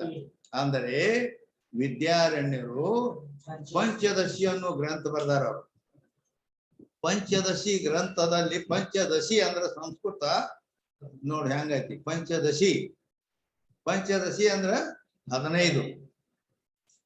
ನೋಡ್ ನಾವು ಈ ಯಾವ ಉಳಿದ ಭಾಷೆಗಳು ಏನದಾವಲ್ಲ ಅವು ಎಲ್ಲ ಈ ಹಿಂಗ ಬರ್ತಾವ, ಎಡಕಿನಿಂದ ಬಲಕ್ ಬರ್ತಾವ. ಸಂಸ್ಕೃತಿ ಎಡಕಿನಿಂದ ಬಲಕಿನಿಂದ ಎಡಕ್ ಬರ್ತೈತ. ಅಂದರೆ ಈಗ ನಾವು ಪಂಚದಶಿ 15 ನಾವ್ ಅಂತೀವಿ. 10ರ ಮೇಲೆ 5 15 ಹೌದಿಲ್ಲ? ಆದ್ರ ಅದು 5 ಮೊದಲು ತಗೋತೈತಿ. ಪಂಚದಶಿ ದಶಿ ಅಂದ್ರೆ 5 10 ಸಂಸ್ಕೃತಿ ಹೆಂಗೈತಿ. ಅದಕ್ಕೆ 15 ಪ್ರಕರಣಗಳದಾವ ಅದರ. ಪಂಚದಶಿ ಗ್ರಂಥದಲ್ಲಿ ಆತ್ಮಜ್ಞಾನಕ್ಕೆ ಬಹಳ ಉಪಯೋಗಿ ಆದ ಗ್ರಂಥ ಅದು. ಆದ್ರೆ ಅದು ಸಂಸ್ಕೃತದಲ್ಲಿ ಮಾಡ್ಯಾರ ಅವರು. ಅದು ಇರ್ತೈತಿ ಅಂದ್ರೆ ಭಾಷೆಯಲ್ಲಿ ಕೂಡ ಅದು ಟೀಕಾ ಅದು ಸಿಗ್ತಾವ. ಅಂದರೆ ಅದನ್ನ ಈ ರೀತಿ ರಚನೆ ಮಾಡ್ಯಾರ ಅವರು. ಪ್ರತಿಯೊಂದು ಗ್ರಂಥದ ಅದರ ಪೂರ ಸಾರನ ಹೇಳ್ಬಿಡ್ತೇನೆ ನಾ. ಪೂರ ಅದ್ರಾಗ ಏನೈತಿ ಎಲ್ಲ ಸಿನಿಮಾದ ಸ್ಟೋರಿ ಒಮ್ಮೆ ಈಗ ಹೇಳೇ ಪೂರ ಹೌದು ಅದನ್ನ ನೋಡ್ದಂಗ ಆಗಿರ್ಬೇಕು. ಹಿಂಗ ಪಂಚದಶಿ 15 ಪ್ರಕರಣಗಳು ಅದ. 5 ಪ್ರಕರಣ ಯಾವ ರೀತಿ ರಚನೆ ಮಾಡ್ಯಾರ ಅವರು ಅಂದ್ರ 3 ಭಾಗ ಮಾಡ್ಯಾರ. ವಿವೇಕ ಪಂಚಕ, ದೀಪ ಪಂಚಕ, ಆನಂದ ಪಂಚಕ ಅಂತ 3 ಭಾಗ ಮಾಡ್ಯಾರ. ಯಾವ್ದ್ರ ಬಗ್ಗೆ ಹೇಳಾಕತ್ತೇನ? ಪಂಚದಶಿ ಗ್ರಂಥದ ಬಗ್ಗೆ ಹೇಳಾಕತ್ತೇನೆ. ವಿದ್ಯಾರಣ್ಯರಿಂದ ವಿವೇಕ ಪಂಚಕ, ದೀಪ ಪಂಚಕ, ಆನಂದ ಪಂಚಕ ಅಂತ ಹೇಳಿ. ಅದಕ್ಕ 5 ವಿವೇಕ ಅನ್ನೋದು 5 ಅದಾವ. ಹೇಗದ ಅವು ಅವಕ್ಕ ಪಂಚಭೂತ ವಿವೇಕ ಹಿಂಗೆಲ್ಲ ವಿವೇಕ ಅಂತ ಬರ್ತಾವ. ಅಥವಾ ಮಹಾವಾಕ್ಯ ವಿವೇಕ ಹಿಂಗ ಅವು 5 ಪ್ರಕಾರದವು. ದೀಪ ಪಂಚಕ ಇವು ದೀಪ ಪಂಚಕ ಅಂದ್ರೆ ದೀಪ ಬರ್ತಾವ. ಅಂದ್ರ ಅರ್ಥಾತ್ ಚಿತ್ರದೀಪ, ತೃಪ್ತಿ ದೀಪ, ಹಿಂಗ ದೀಪ ದೀಪದ ಬರ್ತಾವ ಅವು 5. ಆಮೇಲೆ ಆನಂದ ಪಂಚಕ 3ನೇದು. ಆನಂದ, ಆನಂದಗಳು ಏನದಾವಲ್ಲ, ಬರೀ ಆನಂದ ಭಿನ್ನ ಭಿನ್ನವಾಗಿ ಅದು ವಿಷಯ ಆನಂದ, ಯೋಗ ಆನಂದ, ಆತ್ಮಾನಂದ, ಹಿಂಗೆಲ್ಲ ಇವು ಬೇರೆ ಬೇರೆ ರೀತಿಯಲ್ಲಿ ಅರ್ಥಾರ್ಥ ಈ ರೀತಿ 3 ಭಾಗ ಮಾಡಿದ್ರೆ ಅರ್ಥ ಏನು ಅಂತ ಕೇಳಿದ್ರೆ ಆತ್ಮನ ಸ್ವರೂಪವನ್ನು ಹೇಳಿದ್ರು. ಯಾಗ ಆ ವಿವೇಕ ಪಂಚಕ ಅಂದ್ರೆ ಸತ್. ವಿವೇಕ ಪಂಚಕ ಅಂದ್ರೆ 5 ವಿವೇಕ ಹೇಳಿರಲ್ಲ, ಅದು ಸತ್, ಬ್ರಹ್ಮದ ಸತ್ಯತ್ವವನ್ನೇ ಬೋಧ ಮಾಡ್ತೈತೆ. ಅದು ದೀಪ ಪಂಚಕ ಅಂದ್ರೆ ಆತ್ಮನ ಚಿದ್ರೂಪವನ್ನೇ, ಚಿತ್ ಅನ್ನುವುದನ್ನೇ ಹೇಳುತ್ತದೆ. ಆನಂದ ಅಂದ್ರೆ ಆನಂದ, ಸತ್ ಚಿತ್ ಆನಂದ, ಇದನ್ನೇ ತಿಳಿಸುದು. ಈ ರೀತಿ ಅದರದ್ದು ಸಾರು ಹೆಂಗ, ಒಂದು ಒಣ ಹಾಲಿಂದು ತುಪ್ಪ ಹೆಂಗ ಒಂದು ಸಾರು, ಹಿಂಗ್ ಈ ರೀತಿ ಸಚ್ಚಿತ್ತಾನಂದವನ್ನೇ, ಸಚ್ಚಿದಾನಂದವನ್ನೇ ತಿಳಿಸುತ್ತದೆ. ಹೀಗ ಇರಲಿ. ಅದರಲ್ಲಿ ಯಾವ ಕೂಟಸ್ಥ ದೀಪ ಅಂತ ಏನೈತಲ್ಲ, ಅದು 8ನೇ ಪ್ರಕರಣ. ಕೂಟಸ್ಥ ದೀಪ ಅನ್ನೋದು 8ನೇ ಪ್ರಕರಣ.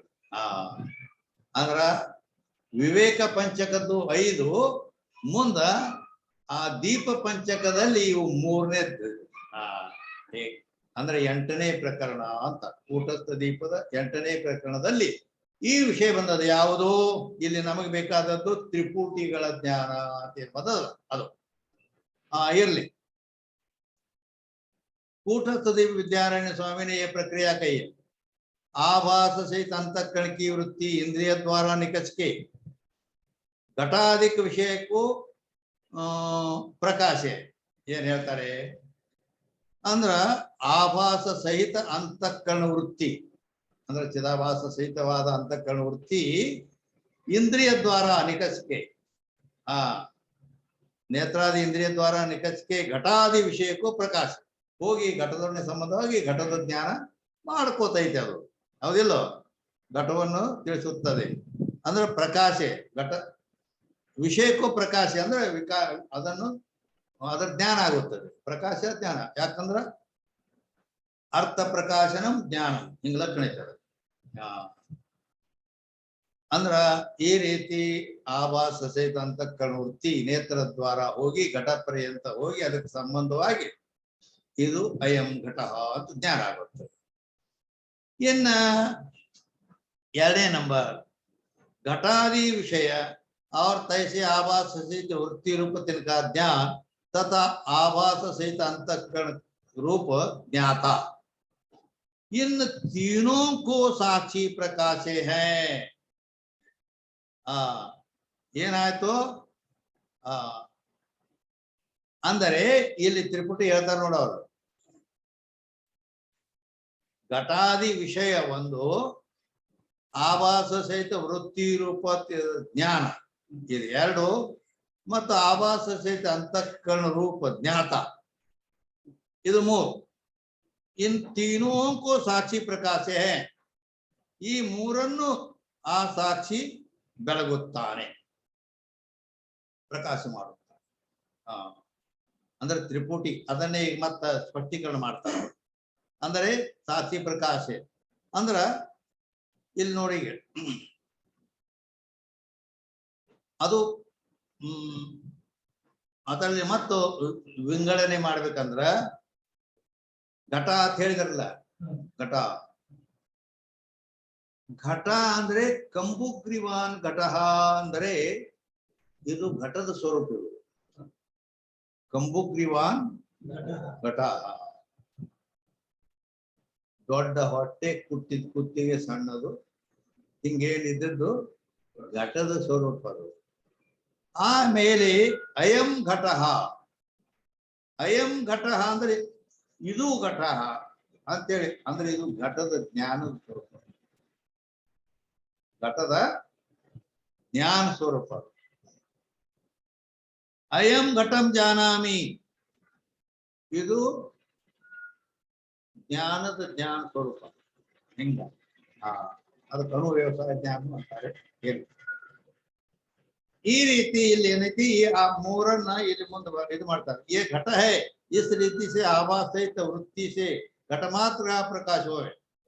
ಇದು ಘಟ ಐತಿ ಅಂತ ಈ ರೀತಿ ಆಭಾಸ ಸಹಿತ ವೃತ್ತಿಯಿಂದ ಆ ಘಟದ ಜ್ಞಾನ ಆಕತಿ. ಪ್ರಕಾಶ ಅಂದ್ರೆ ಧ್ಯಾನ ಆಕತಿ.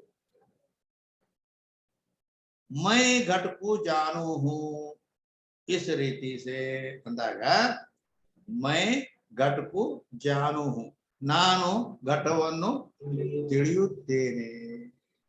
ಇದು ತ್ರಿಪುಟಿ.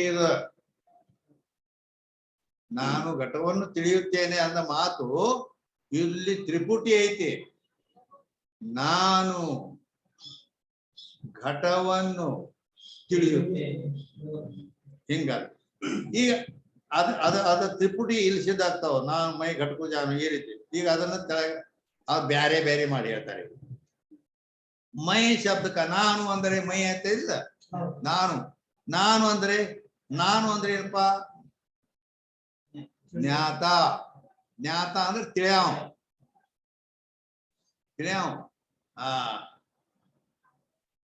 ಅಂದ್ರ ಅರ್ಥ ಅವನ್ ಪ್ರಮಾತ ಅಂತಾರೆ, ಅವ ಜೀವ್ ಅಂತಾರೆ.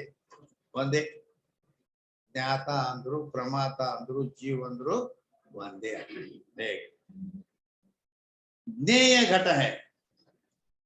ಜ್ಞೇಯ ಅಂದ್ರೆ ಜ್ಞೇಯದ ಲಕ್ಷಣ ಏನು? ಜ್ಞಾನ ಕಾ ವಿಷಯ ಜ್ಞೇಯ ಕೈ. ಜ್ಞಾನಕ್ಕೆ ಯಾವ್ದು ವಿಷಯ ಆಗಿರ್ತೈತೆ ಅದಕ್ಕೆ ಜ್ಞೇಯ ಅನ್ನುತ್ತಾರೆ. ಅದು ಯಾವ್ದು ವಿಷಯ ಆಗೈತಿ? ಘಟ.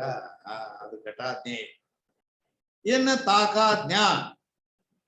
ಇನ್ನ ಅದ್ರ ಜ್ಞಾನ ಅಂದ್ರ ನಾನು ಅಂದ್ರೆ ಜ್ಞಾತ, ಜ್ಞೇಯ ಅಂದ್ರೆ ಘಟ, ಆ ಘಟದ ಜ್ಞಾನ. ಇದು ಮೂರನೇದು. ಯಾ ತ್ರಿಪುಟಿ ಕಾ ಸಾಕ್ಷಿ ಸೆ ಪ್ರಕಾಶ ಹೋವೆ ಹೈ.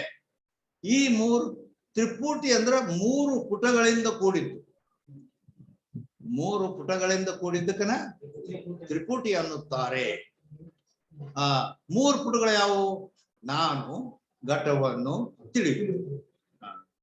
ನಾನು ಅಂದ್ರೆ ಜ್ಞಾತ, ಘಟ ಅಂದ್ರೆ ಅದು ಜ್ಞೇಯ, ತಿಳಿಯುತ್ತೇನೆ ಅಂದ್ರೆ ಅದರ ಜ್ಞಾನ. ಹೀಗದ ಈ ಮೂರನ್ನು ಸಾಕ್ಷಿ ತಿಳಿಯುತ್ತದೆ. ಹೀಗಂದ್ರ ಅರ್ಥ ನಾನು ಅನ್ನುವ ಜೀವ ಏನದಾನ ಪ್ರಮಾತ, ಅವನು ತಿಳಿತಾನ, ಆ ಘಟವನ್ನು ತಿಳಿತಾನ, ಘಟದ ಜ್ಞಾನವನ್ನು ತಿಳಿಯುತ್ತಾನೆ. ಅದು ಸಾಕ್ಷಿ. ಇಟ್ಟು ಸೂಕ್ಷ್ಮ ಐತೆ. ಅದಕ್ಕೆ ಇದು ಸಾಮಾನ್ಯವಾಗಿ ನಿಮಗೆ ಗೊತ್ತಾಗಬೇಕಾದ್ರೆ ಒಂದು ಈಗೆಲ್ಲ ಇವರು ಕ್ಯಾಮ್ರಾ ಆಫ್ ಮಾಡ್ಯಾರ, ಅವ್ರಿಗೆ ಗೊತ್ತಾಗತ್ತಿಲ್ಲೋ ಏನೋ. ಅದಕ್ಕೆ ನಾನು ಅದ್ರ ಸ್ಪಷ್ಟೀಕರಣ ತಿಳಿಸೋದಕ್ಕೆ ನೀವು ಕ್ಯಾಮ್ರಾ ಆನ್ ಮಾಡಿ ನೋಡ್ಬಹುದು. ಇಲ್ಲಿ ಒಂದು ಕಾಗದ ಮೇಲೆ ಕಂದೀಲ್ ಐತೆ. ಕಂದೀಲ್ ಗೊತ್ತದನ? ಕಂದೀಲ್ ಹಿಂದಕ್ಕಿದ್ದು ಕಂದೀಲ, ಅದ್ರಾಗ ಒಂದು ದೀಪ ಇತ್ತು. ನೀವು ಕೇಳುವವರು ಬಾಂಬೆ ಆದಿ ಅವರು ಇಲ್ಲಿ ನೋಡಬಹುದು. ಇದನ್ನ ಇಲ್ಲಿ ಒಂದು ಕಾಗದ ಹಿಡಿದೇನ, ಅದ್ರ ಮೇಲೆ ಚಿತ್ರ ತೆಗೆದೇನ. ಅದನ್ನ ನೀವು ನೋಡಿದ್ರೆ ಗೊತ್ತಾಕತಿ. ಇಲ್ಲೇನು? ಇಲ್ಲೊಂದು ಕಂದೀಲ್ ಐತೆ. ಇದು ಕಂದೀಲು. ಈ ಕಂದೀಲದಲ್ಲಿ ಒಂದು ಬತ್ತಿ ಇರ್ತೈತಿ. ಒಳಗೆ ತೆಳಗ ಎಣ್ಣೆ ಇರ್ತೈತಿ, ಚಿಮಣಿ. ಅದು ಇಲ್ಲಿ ಏನ್ ಮಾಡೀನಿ, ಇದು ಆ ಬತ್ತಿಗಿದ್ದ ದೀಪ, ಉರಿ ದೀಪ ಇರ್ತೈತಿ. ಈ ದೀಪ ಅನ್ನುವುದೇ ಸಾಕ್ಷಿ ಅಂತ ಹೇಳಲ್ಪಡ್ತೈತಿ. ಆಮೇಲೆ ಈ ದೀಪದ ಪ್ರಕಾಶ ಆ ಕಾಜಿನ ಲ್ಯಾಂಪಿನಲ್ಲಿ ಬರುತ್ತದೆ. ಹೌದಲ್ಲ? ಅದ್ರ ತುಂಬಾ ಆ ಮ್ಯಾಲೆ ಕಾಜಿನ ಲ್ಯಾಂಪ್ ಇರ್ತೈತಿ, ಪಾವ್ ತರ. ಅದರಲ್ಲಿ ಇದ್ದದ್ದು ಅದು ಜ್ಞಾತ. ಜ್ಞಾತ ಅಂದ್ರ ಪ್ರಮಾತ ಜೀವ. ಈ ಅಂತಃಕರಣದಲ್ಲಿ ಇದು ಈ ಕಾಜಿಂದ ಐತಲ್ಲ, ಅದು ಅಂತಃಕರಣ ಇದ್ದಂಗ. ಹೀಗದ ಅದರಲ್ಲಿ ಏನು ಅದು ಜ್ಞಾನ ಐತಲ್ಲ, ಆ ಸಾಕ್ಷಿ ಇದ್ರದೇ ಸಾಕ್ಷಿದ ಪ್ರಕಾಶ ಅದು. ಹೌದಿಲ್ಲ? ಅದಕ್ಕ ಈ ರೀತಿ ಅದು ಜ್ಞಾತ. ಜ್ಞಾತ ಆಯ್ತಾ? ಈ ಕಾಜಿನ ಲ್ಯಾಂಪಿನೊಳಗ ಪ್ರಕಾಶ ಬೀಳೋದಲ್ದಾನೆ ಇಲ್ಲಿ ಮುಂದ ಹೊರಗನು ಬೀಳ್ತತಿ. ಹೊರಗ ಬಿದ್ದದ್ದು ಜ್ಞಾನ, ಹೊರಗ ಬಿದ್ದದ್ದು ಜ್ಞಾನ. ಆ ಹೊರಗಿನ ಜ್ಞಾನ ಹೆಂಗ ಮನ್ಯಾಗ ತುಂಬಾ ಬಿದ್ದಿರ್ತತಿಲ್ಲ ಲ್ಯಾಂಪಿಂದ ಹೆಂಗ ಅಂಗಳದಾಗ ಹೋದ, ಆದ್ರ ಮುಂದೆ ಒಂದು ಗ್ಲಾಸ್ ಇಟ್ಟಾರ ಇಲ್ಲಿ, ಕಾಣಿಸತ್ತಿಲ್ಲ ಗ್ಲಾಸ್? ಅದು ಗ್ಲಾಸ್ ಐತಿ. ಆ ಗ್ಲಾಸ್ ಏನೈತಿಲ್ಲ, ಗ್ಲಾಸ್ ಅನ್ನೋದು ಜ್ಞೇಯ. ಜ್ಞೇಯ ಅಂತ ಹೇಳಿದ್ರಲ್ಲ, ಜ್ಞೇಯ ಅಂದ್ರ ಜ್ಞಾನಕ್ಕೆ ವಿಷಯವಾದ ವಸ್ತು. ಇಲ್ಲೊಂದು ಗ್ಲಾಸ್ ಇಟ್ಟಾರೆ. ಈ ಗ್ಲಾಸ ನಮಗ ಕಾಣಬೇಕಾದ್ರೆ, ಅದ್ರ ಜ್ಞಾನ ಆಗ್ಬೇಕಾದ್ರೆ ಈಗ ಏನೈತಿ, ಈ ಸಾಕ್ಷಿಯ ಪ್ರಕಾಶವೇ ಜ್ಞಾನವೇ ಇಲ್ಲಿ ಅಂತಃಕರಣದಲ್ಲಿ ಬಂದು ಪ್ರಮಾತ ಅಂತ ಹೇಳಿಸ್ಕೊತು ಜ್ಞಾತ. ಆಮೇಲೆ ಅದರ ಹೊರಗ ಬಂದು ದೇಹದ ಹೊರಗೆ, ಇಲ್ಲಿ ನಮ್ಮ ಅಂತಃಕರಣಕ್ಕೆ ವೃತ್ತಿ ಹಂಗ ಹೊರಗೆ ಹೋಗಿರ್ತತಿಲ್ಲೋ, ಆ ರೀತಿ ಜ್ಞಾನ. ಅದು ಅಲ್ಲಿದಿಂದ ಇಲ್ಲಿ ತನಕ ವೃತ್ತಿ, ಅದು ಜ್ಞಾನ. ಆ ಜ್ಞಾನ ಹೋಗಿ ಇಲ್ಲಿ ಗ್ಲಾಸಿನವರೆಗೆ, ಅಲ್ಲಿ ಅದರ ಪ್ರಕಾಶದಾಗ ಅದು ಜ್ಞೇಯ. ಗೊತ್ತಾಗ್ತಿಲ್ಲ ಇದು? ಈ ರೀತಿ ಅದು ತ್ರಿಪುಟಿ ಅಂದ್ರ ಈ ರೀತಿ ತಿಳ್ಕೊಬೇಕು ನೀವು. ಅಂದ್ರೆ ಈಗ ಇದರಿಂದ ಗೊತ್ತಾತಲ್ಲ, ತ್ರಿಪುಟಿ ಇವೇ 3 ತ್ರಿಪುಟಿ. ಆದ್ರ ಇವು 3 ಇನ್ನೊಂದು ಹೇಳ್ಬೇಕು ನಿಮ್ಗಂದ್ರ, ಈ 3 ಏನದಾವು, ಇವು ಈ ಸಾಕ್ಷಿ ಐತಲ್ಲ, ಇದು ಈ ಸಾಕ್ಷಿ ಆ ಲ್ಯಾಂಪ್ನ್ಯಾಗ ಬತ್ತಿ ಐತಲ್ಲ, ಬತ್ತಿ ಉರಿತೈತಿ. ಅದ ಗಪ್ ಮಾಡಿಬಿಟ್ರೆ ಎಲ್ಲ ಹೋಗೇ ಬಿಟ್ಟು. ಸಾಕ್ಷಿ ಇಲ್ಲಂದ್ರೆ ಜಗತ್ತವೇ ಅಂಧಕಾರ. ಹೀಗೆ ಈ ದೇಹ ಅನ್ನೋದು ಇದೊಂದು ಲಾಲ್ಟೇನ್ ತರ, ಕಂದಿಲ್ಲ ತರ. ಅದಕ್ಕೆ ಹೌದೇನು? ಅದ್ರಾಗ ಅಂತಃಕರಣ ಅನ್ನೋದು ಮ್ಯಾಪ್ ಐತಿ. ಅದ್ರಾಗ ಆ ಸಾಕ್ಷಿಯ ಪ್ರಕಾಶ ಒಳಗೆ ಅಂತಃಕರಣದಲ್ಲಿ ಜ್ಞಾತ, ಅದೇ ನೇತ್ರಾದಿಂದ್ರದಿಂದ ಹೊರಗೆ ಬರ್ತೈತಿ. ಅದು ಜ್ಞಾನ ಹೋಗಿ ವಿಷಯವನ್ನು ತಿಳಿತೈತಿ. ಇಲ್ಲಿ ಮಾಯ್ಕಿಟ್ಟಾರು ಅದು.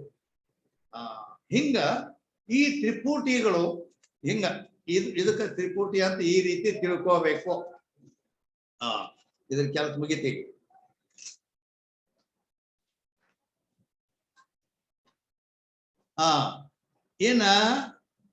ಏನಾಯ್ತು ಅಂತ ಕೇಳಿದ್ರೆ,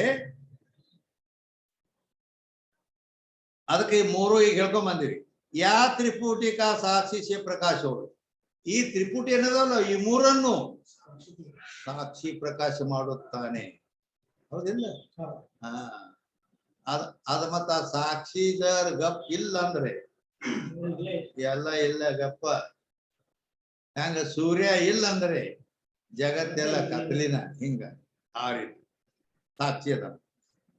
या त्रिपुटी का साक्षी प्रकाश हो, या प्रकार से सर्व त्रिपुटी ओम का प्रकाशक साक्षी. इದೇ ರೀತಿ ಸರ್ವ ತ್ರಿಪುಟಿಯ ಎಷ್ಟದಾವು ಅವು ಎಲ್ಲವುಗಳನ್ನ ಪ್ರಕಾಶ ಮಾಡೋದು ಯಾವುದು? ಸಾಕ್ಷಿ ಅಂತ ಹೇಳಲ್ಪಡುತ್ತೆ. ಹಂಗಾರ ಸರ್ವ ತ್ರಿಪುಟಿ ಅಂದ್ರ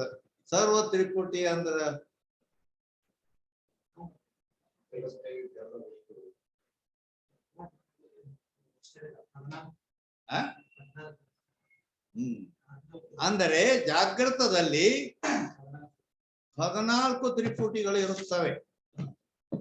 ಜಾಗೃತ ಐತಲ್ಲ ಈಗ ನಮಗ 14 ತ್ರಿಪುಟಿಯ ವ್ಯವಹಾರ ನಡೆದಿರ್ತೈತೆ. ಅವಾಗ ಅವೆಲ್ಲವನ್ನು ಸಾಕ್ಷಿ ಪ್ರಕಾಶ 14 ತ್ರಿಪುಟಿ. Do you know this? ನಾನ ಹೇಳೇನ್ ಕರೆ, ಅದು ಹೇಳಿದ್ದೇನ್ರ ನೆನಪೈತಿ ಏನ್ ನಿನಗಂತೇಳಿ ಎಲ್ಲ ನಾನೇ ಹೇಳಿದ್ ಕರೆ. ಆದ್ರ ಅದು ಉಳಿಬೇಕಲ್ಲ. 14 ತ್ರಿಪುಟಿ ಹತ್ತನೂ ಹೇಳ್ದೆ. ಜಾಗೃತದಲ್ಲಿ ಅವು ನಡೆದಿರ್ತಾವು, ಅದನ್ನ ಸಾಕ್ಷಿ ಪ್ರಕಾಶ ಮಾಡ್ತಾರೆ. ಆದ್ಮೇಲೆ ಜಾಗೃತದಲ್ಲಿ 14 ತ್ರಿಪುಟಿ ಅದಾವ. ಅಂದ್ಮೇಲೆ ಅದಾವ ಯಾವ ಗೊತ್ತಾ? ಅದು ಹೊರಗಿನ ಜ್ಞಾನೇಂದ್ರಿಯಗಳೇ ಅವ್ರ ಅಧಿದೇವತ ಅವ್ರ ವಿಷಯ. ಹಂಗಂದ್ರ ಮುಂದಿನ ದಿನ ತಿಳ್ಕೊಳ್ತಾರೆ ಹೌದಿಲ್ಲ?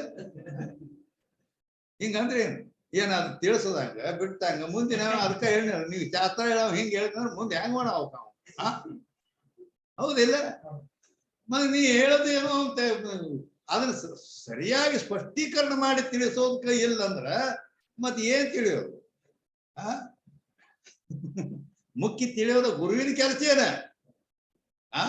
ಏನ್ ಗಣತದಾಗ ಬಿದ್ದದ್ದು ಅದನ್ನ ಇದನ್ನ ಓದಿಕೆ ಬಿಟ್ಟು ಬಿಡದ? ಅಲ್ಲಿ ಏನಾದ್ರ ಅರ್ಥ ಏನು? ಇಲ್ಲಿ ಬರ್ದಾರ ಅವರು ಏನ್ ಬರ್ದಾರ?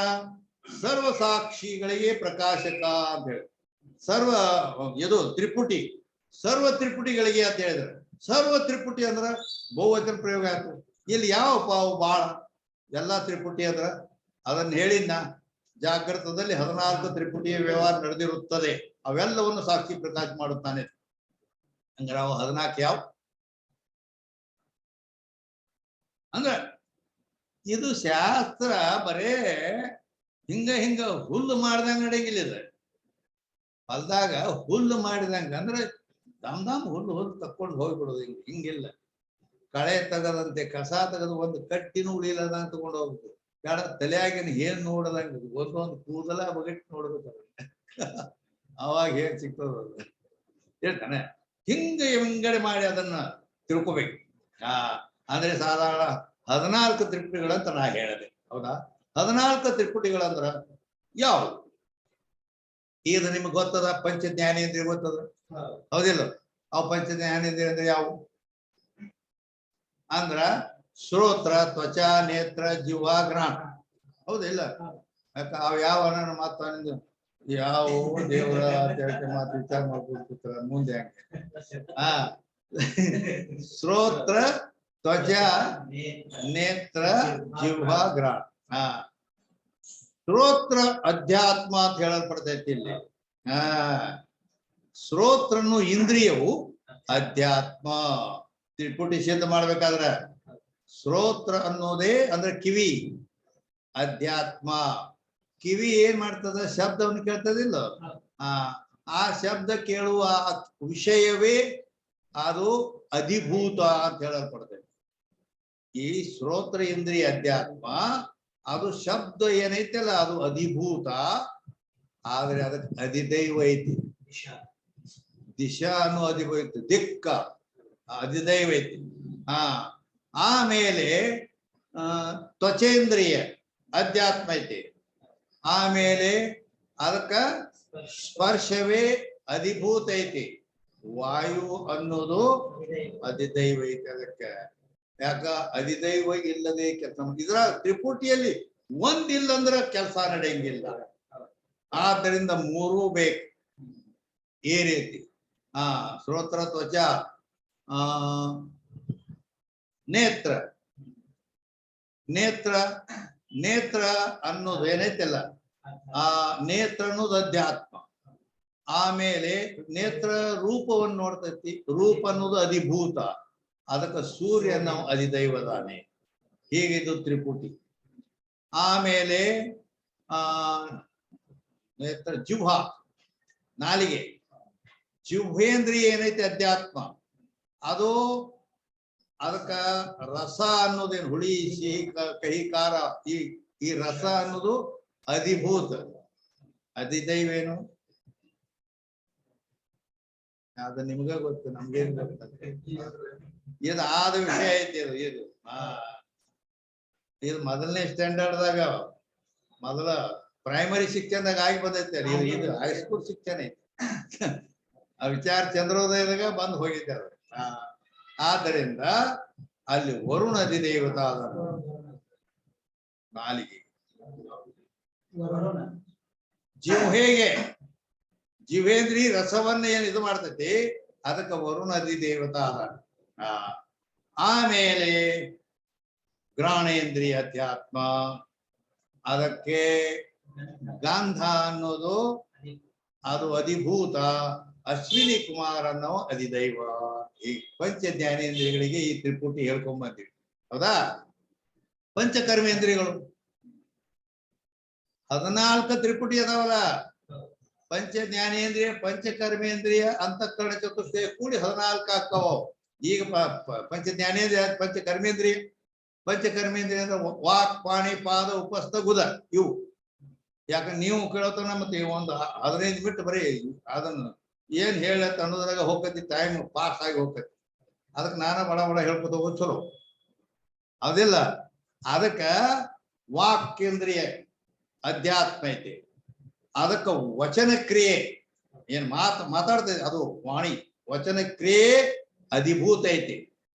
ಅಗ್ನಿ ಅನ್ನೋದು ಅಧಿದೈವ ಐತಿ. ಅದಕ್ಕೆ ಪಾಣಿ ಅಂದ್ರೆ ಕೈ, ಪಾಣಿ ಇಂದ್ರಿಯ ಅದು ಅಧ್ಯಾತ್ಮ ಐತಿ, ಕೊಡತುಕೊಳ್ಳೋದೇ ಅಧಿಭೂತ ಐತಿ.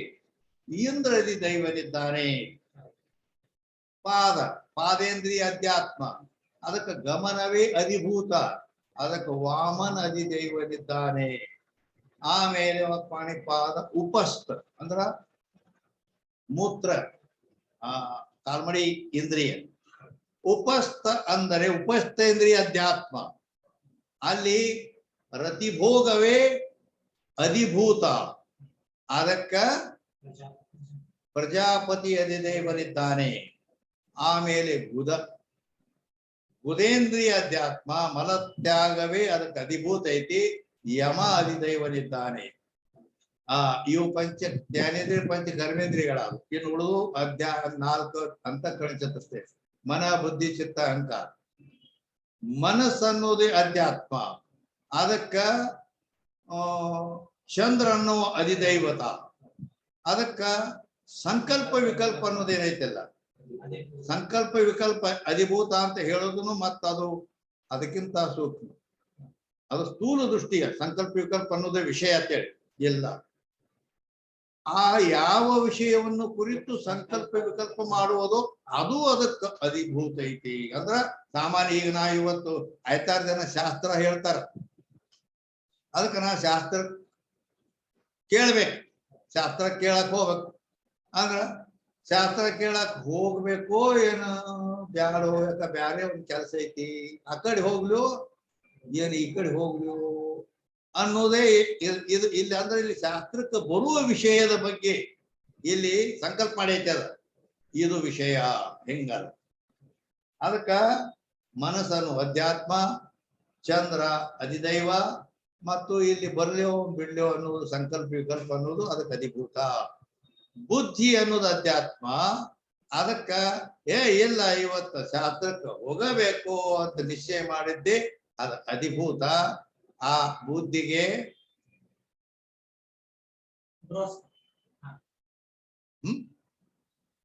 ಗಪ್ಪ ಅಂದ್ರ ಅದಕ್ಕೆ 2 ಅದಾವ. ಒಂದು ಬ್ರಹ್ಮ ಅಂತನೂ ಕೆಲವು ಕಡೆ ಹೇಳೈತಿ, ಒಂದು ಬೃಹಸ್ಪತಿ ಅಂತನೂ ಕೆಲವು ಕಡೆ ಹೇಳೈತಿ. ಬೃಹಸ್ಪತಿ ಯಾರು ಗೊತ್ತಾ?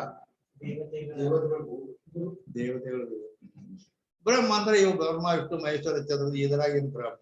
ಅದಕ್ಕೆ ಅದು ಒಂದು ಬೃಹಸ್ಪತಿ ಅಥವಾ ಬ್ರಹ್ಮ ಏನ್ ತಿಳ್ಕೊಂಡ್ರು ನಡೀತದೆ. ಬುದ್ಧಿಗೆ ಅಧಿದೈವ ಬೃಹಸ್ಪತಿ ಡಿ. ಆಮೇಲೆ ಅಹಂಕಾರ,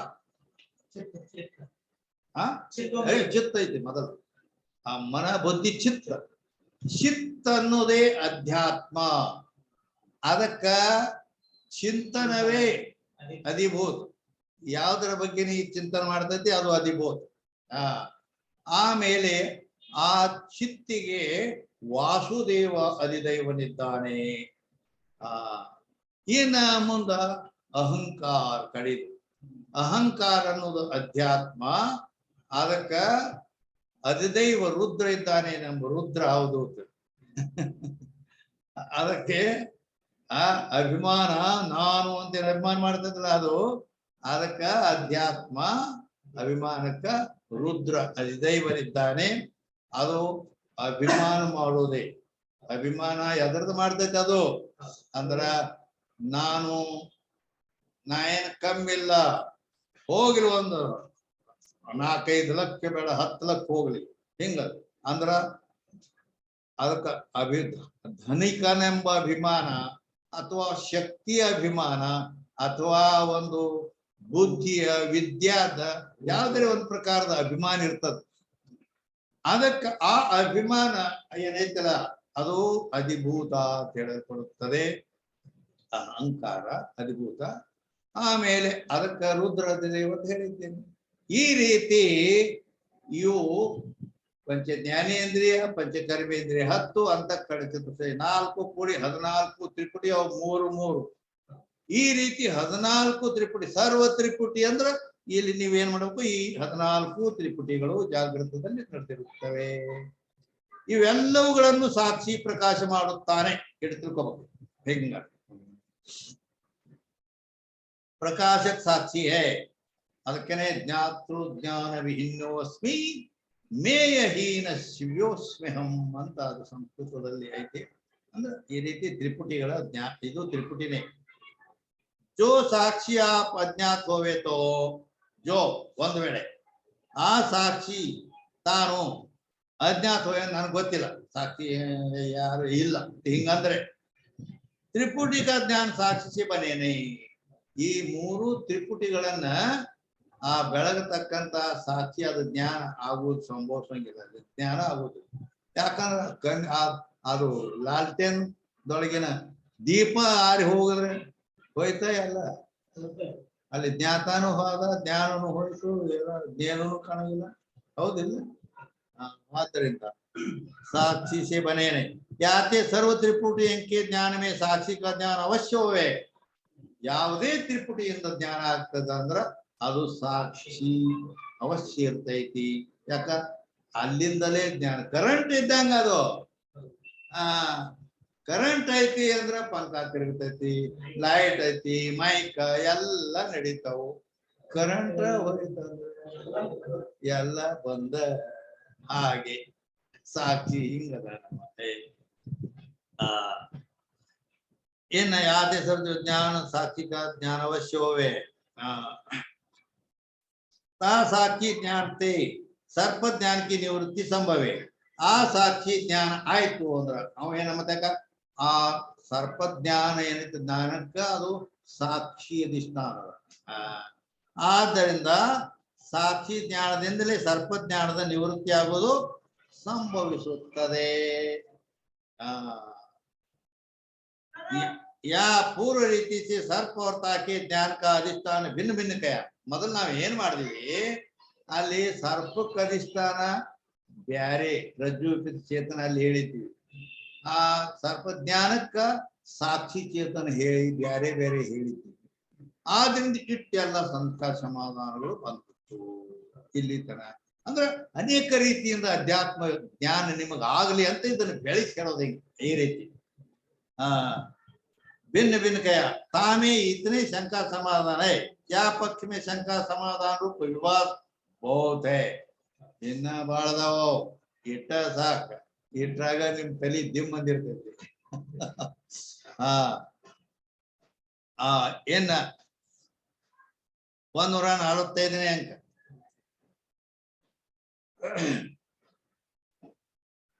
सर्प और ताके ज्ञान का अधिष्ठान साक्षी. ಸರ್ಪ ಮತ್ತು ಸರ್ಪ ಜ್ಞಾನಕ್ಕೆ ಅಧಿಷ್ಠಾನ ಸಾಕ್ಷಿ. ಏನ್ ಮಾಡ್ತಾರಂದ್ರ ಅವು ಬ್ಯಾರೆ ಬ್ಯಾರೆ ಹೇಳ್ಯಾರಲ್ಲ, ಏನ್ ಎರಡಕ್ಕೂನು ಒಂದ್ರಾಗ ತಗೋತಾರೆ. ಒಂದು ಪಾಂಡಿತ್ಯದ ಕುಶಲತಾ ಇದು. सर्प और ताके ज्ञान का अधिष्ठान एक ही है. सर्पಕ್ಕೂ ಸರ್ಪ ಜ್ಞಾನಕ್ಕೂ अधिष्ठान ಇದನ್ನೇ ಈಗ ಹೇಳ್ತಾರೆ. ಇಲ್ಲಿ ಮುಂದೆ ಏನೈತಿ, ಮುಂದೆ ಏನೈತಿ ನಿಮ್ಮ ಗ್ರಂಥದಾಗ? ಈ ಪಕ್ಷದ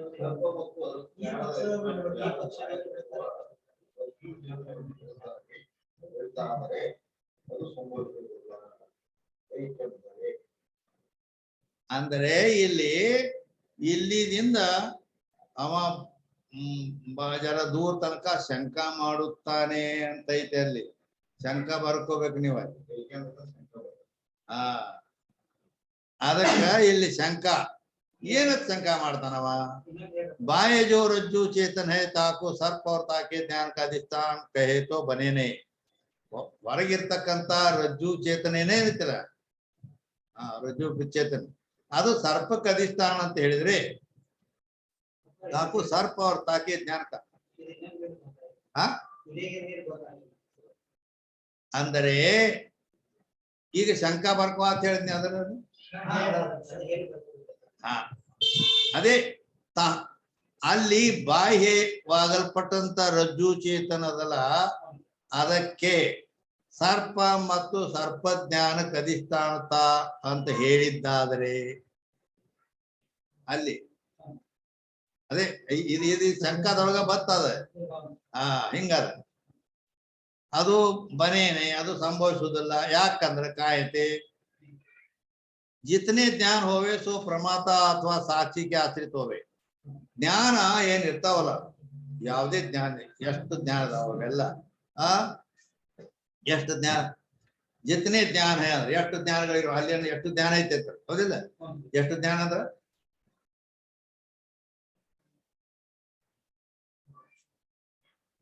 ಎಷ್ಟು ಜ್ಞಾನ ಅದಾವೋ ಅವೆಲ್ಲ ಅಂದ್ರ ಏನ್ ತಿಳ್ಕೊ ಅದ ಅರ್ಥ ಅಂದ್ ಹೋಗೋದ ನಂಗ ನೀವ್ ಅಂದಂಗ ಅಂತೇಳಿ ಎಷ್ಟು ಜ್ಞಾನಗಳಿರುತ್ತವೆ ಅಲ್ಲಿ ಬರ್ದಾರ ಅಟ್ಟ ಅಂದ್ ಹೋಗ್ಬಿಡುದು ಮುಂದ. ಮತ್ ನಿನ್ ಕೆಲ್ಸ ಏನ್ ಹೇಳವನ್ ಕೆಲ್ಸ ಏನ್ ಹೇಳೋದೇನು?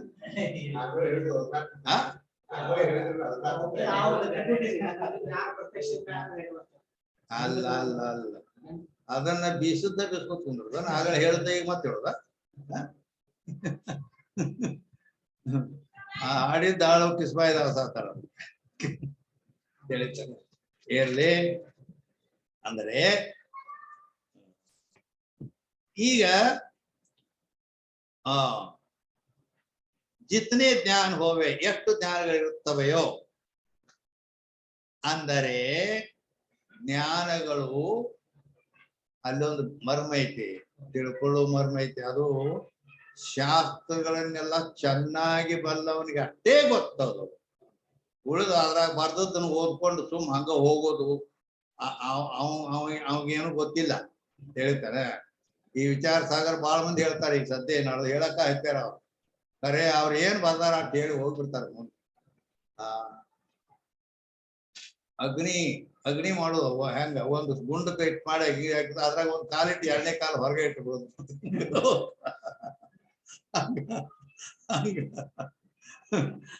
ಎಲ್ಲಿ ಏನ್ ಮರ್ಮೈತಿ? ಜಿತನೆ ಜ್ಞಾನ, ಎಷ್ಟು ಜ್ಞಾನಗಳಿರುತ್ತವೆಯೋ ಅವು ಪ್ರಮಾತ ಅಥವಾ ಸಾಕ್ಷಿ ಆಶ್ರಯದಲ್ಲಿ ಇರ್ತಾವ ಅಂತ ಹೇಳಿದ್ರು ಅವ್ರು. ಹಿಂಗಂದ್ರೆ ಏನ್ ತಿಳ್ಕೊಬೇಕು? ಅಟ್ಟ ಅದಕ್ಕೆ ಅವೆಲ್ಲ ಎಷ್ಟಿರ್ತಾವೋ ಅವು ಸಾಕ್ಷಿ ಆಶ್ರಯ ಇರ್ತಾವ. ಹೌದು ಇಟ್ಟ ಅಂದರೆ ಇಲ್ಲಿ ಎಷ್ಟು ಜ್ಞಾನಗಳಿರುತ್ತವೆಯೋ ಅವೆಲ್ಲ ಸಾಕ್ಷಿ ಆಶ್ರಿತ. ಅಂದ್ರೆ ಅಂತಃಕರಣ ವೃತ್ತಿ ರೂಪ ಜ್ಞಾನಗಳು ಕೆಲವು ಇರುತ್ತವೆ, ಅವಿದ್ಯಾ ವೃತ್ತಿ ರೂಪ ಜ್ಞಾನಗಳು ಕೆಲವು ಇರುತ್ತವೆ. ಇದ್ರಾಗ ಮರ್ಮ ಹಿಂಗೈತೆ ಅಲ್ಲಿ. ಅದು ಅದರಾಗ ಬಲ್ಲಿದ ಗುರು ಇದ್ದರೆ ಅದನ್ನ ತಿಳಿಸ್ತಾನ. ಮತ್ತ ಅದು ಉಳಿದೇನು ಗೊತ್ತಿರಂಗಿಲ್ಲ, ಏನ್ ಬರ್ದಾರ ಅದನ್ನ ಮುಟ್ಕೊಂಡು ಹಂಗ ಹೋಗೋದು ಹೆಂಗ. ಅಂದ್ರೆ ಅಂತಃಕರಣ ವೃತ್ತಿ ರೂಪ ಜ್ಞಾನಗಳು ಕೆಲವು ಇರುತ್ತವೆ, ಇನ್ನ ಅವಿದ್ಯಾ ವೃತ್ತಿ ರೂಪ ಜ್ಞಾನಗಳು ಕೆಲವು ಇರುತ್ತವೆ. ಈ ರೀತಿ ಜಿತನೆ ಜ್ಞಾನ ಹೋವೆ ಸೋ ಪ್ರಮಾತ ಅಥವಾ ಸಾಕ್ಷಿಗೆ ಆಶ್ರಿತ ಹೋವೆ. ಅಲ್ಲಿ ಅವ್ರು ಏನಂದ್ರು, ಎಷ್ಟು ಜ್ಞಾನ ಇರ್ತಾವು ಅವು ಪ್ರಮಾತ ಆಶ್ರಯ ಅಥವಾ ಸಾಕ್ಷಿ ಆಶ್ರಯದಲ್ಲಿ ಇರುತ್ತವೆ. ಅಟ್ ಬರ್ದಾರ ಅಟ್ ಅಂದ ಹೋಗ್ಬಿಡೋದು. ಅಂದ್ರ ಏನು ತಿಳಿಲಿಲ್ಲ, ನೀವು ಅಂದಂಗ ಅಂದ್ ಮುಂದೆ ಹೋಗ್ಬಿಡುದು. ಅಂದ್ರೆ ಅಂತಃಕರಣ ವೃತ್ತಿ ರೂಪ ಜ್ಞಾನಗಳು ಕೆಲವು ಇರ್ತಾವು, ಅವಿದ್ಯಾ ವೃತ್ತಿ ರೂಪ ಜ್ಞಾನಗಳು ಕೆಲವು ಇರ್ತಾವ. ಇದರಲ್ಲಿ ಅವ್ರ ಮುಂದೆ ಏನ್ ಹೇಳ್ಯಾರ? ಪ್ರಮಾತ ಅಥವಾ ಸಾಕ್ಷಿ ಆಶ್ರಯದಲ್ಲಿ ಇರ್ತಾವ. ಪ್ರಮಾತ ಆಶ್ರಯದಲ್ಲಿ ಯಾವ ಇರ್ತಾವ, ಸಾಕ್ಷಿ ಆಶ್ರಯದಲ್ಲಿ ಯಾವ ಇರ್ತಾವ ಇಟ್ ಕೇಳಿದ್ರೆ ಯಾರಿಗ ಗೊತ್ತಪ್ಪ? ನಿನಗೆಲ್ಲಿ ಸಂಶಯ ಬಂದದ? ನನಗೂ ಅಲ್ಲೇ ಬಂದಿದೆ ಅಂತ ಅನ್ಬೇಕ ಏನ? ಹೌದಾ ಇಲ್ಲ? ಹಾ ಅಂದರೆ ಇಲ್ಲಿ ಏನ್ ಮಾಡ್ಬೇಕಂದ್ರ ಅದಕ್ಕೆ ಹೇಳ್ತದೆ ವೇದಾಂತ ಮತ್ತು ವೇದಾಂತ ಗ್ರಂಥಗಳ ಮರ್ಮವನ್ನೆಲ್ಲ ಬಲ್ಲವಿರ್ಬೇಕು ಅಂದ್ರೆ ಸಂಪೂರ್ಣ ಎಲ್ಲ ಅನೇಕ ಗ್ರಂಥಗಳು ಅನೇಕ ಮಹಾತ್ಮರಿಂದ ಅದು ಎಷ್ಟು ವೇದಾಂತದಲ್ಲಿ ಪ್ರಕ್ರಿಯೆಗಳದಾವು ಎಲ್ಲ ತಿಳ್ಕೊಂಡವನಿಗೆ ಇದು ಗೊತ್ತಿರ್ತದೆ. ಇದು ಬಾವಿಯೊಳಗಿನ ಕಪ್ಪಿಗೆ ಸಮುದ್ರದ ಏನ್ ಗೊತ್ತು ಈಗ. ಅದಕ್ಕೆ ಅಂತಃಕರಣ ವೃತ್ತಿ ರೂಪ ಜ್ಞಾನ ಏನ್ ಇರ್ತಾವ ಅವು ಪ್ರಮಾತಾನ ಆಶ್ರಯದಲ್ಲಿ ಹಚ್ಚು ಅಂತ ಹೇಳ್ತಾರೆ. ಅವ್ರು ಏನ್ ಹೇಳ್ಯಾರ ಇಲ್ಲಿ, ಈ ಎಷ್ಟು ಜ್ಞಾನ ಇರ್ತಾವ ಅವು ಪ್ರಮಾತ ಅಥವಾ ಸಾಕ್ಷಿ ಆಶ್ರಯದಲ್ಲಿ ಇರ್ತಾವ ಅಂತ ಹೇಳ್ಯಾರ. ಹೌದಿಲ್ಲ? ಹಿಂಗ ಒಮ್ಮೆ ಟೋಟಲ್ ಹೇಳ್ಬಿಟ್ರ ಅವ್ರು. ಅಂದ್ರೆ ಯಾವ್ದನ್ನ ಏನ್ ಎತ್ತಬೇಕು ಅವು ಅದು ಗೊತ್ತಬೇಕು. ಅಂತಃಕರಣ ವೃತ್ತಿ ರೂಪ ಕೆಲವು ಜ್ಞಾನಗಳು ಇರ್ತಾವ, ಅವಿದ್ಯಾ ವೃತ್ತಿ ರೂಪ ಜ್ಞಾನಗಳು ಕೆಲವು ಇರ್ತಾವ. ಯಾವುದನ್ನು ಇವು ಗೊತ್ತಬೇಕು. ಅವಿದ್ಯಾ ವೃತ್ತಿ ಅಂತಃಕರಣ ವೃತ್ತಿನೂ ಗೊತ್ತಿರ್ಬೇಕು. ಅದನ್ನ ಗೊತ್ತದ.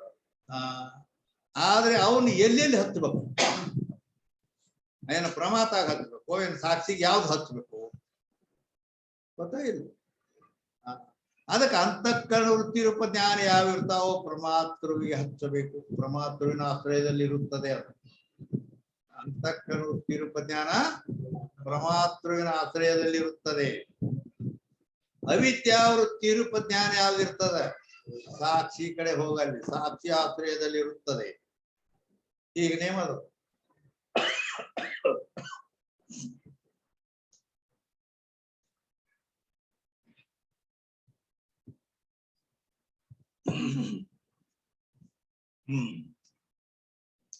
ಅದಕ್ಕಾಗಿ ಇದನ್ನು ಗೊತ್ತಾಗ್ತೇನೆ. ನಾನಾ ಕೆದರಿ ಕೇಳ್ಬೇಕು.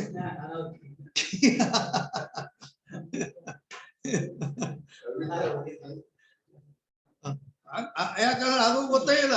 ಅಂತಃಕರಣ ವೃತ್ತಿ ರೂಪ ಇರ್ತಾವ, ವೈವಿಧ್ಯ ವೃತ್ತಿ ರೂಪ ಇರ್ತಾವ ಅಂದ್ರ ಇರ್ತಾವ ಅಂದ್ರೆ ಅದು ಇವನು ಹಿಂಗಿರ್ತಾವ ಅನ್ನೋದು ಗೊತ್ತಿಲ್ಲ.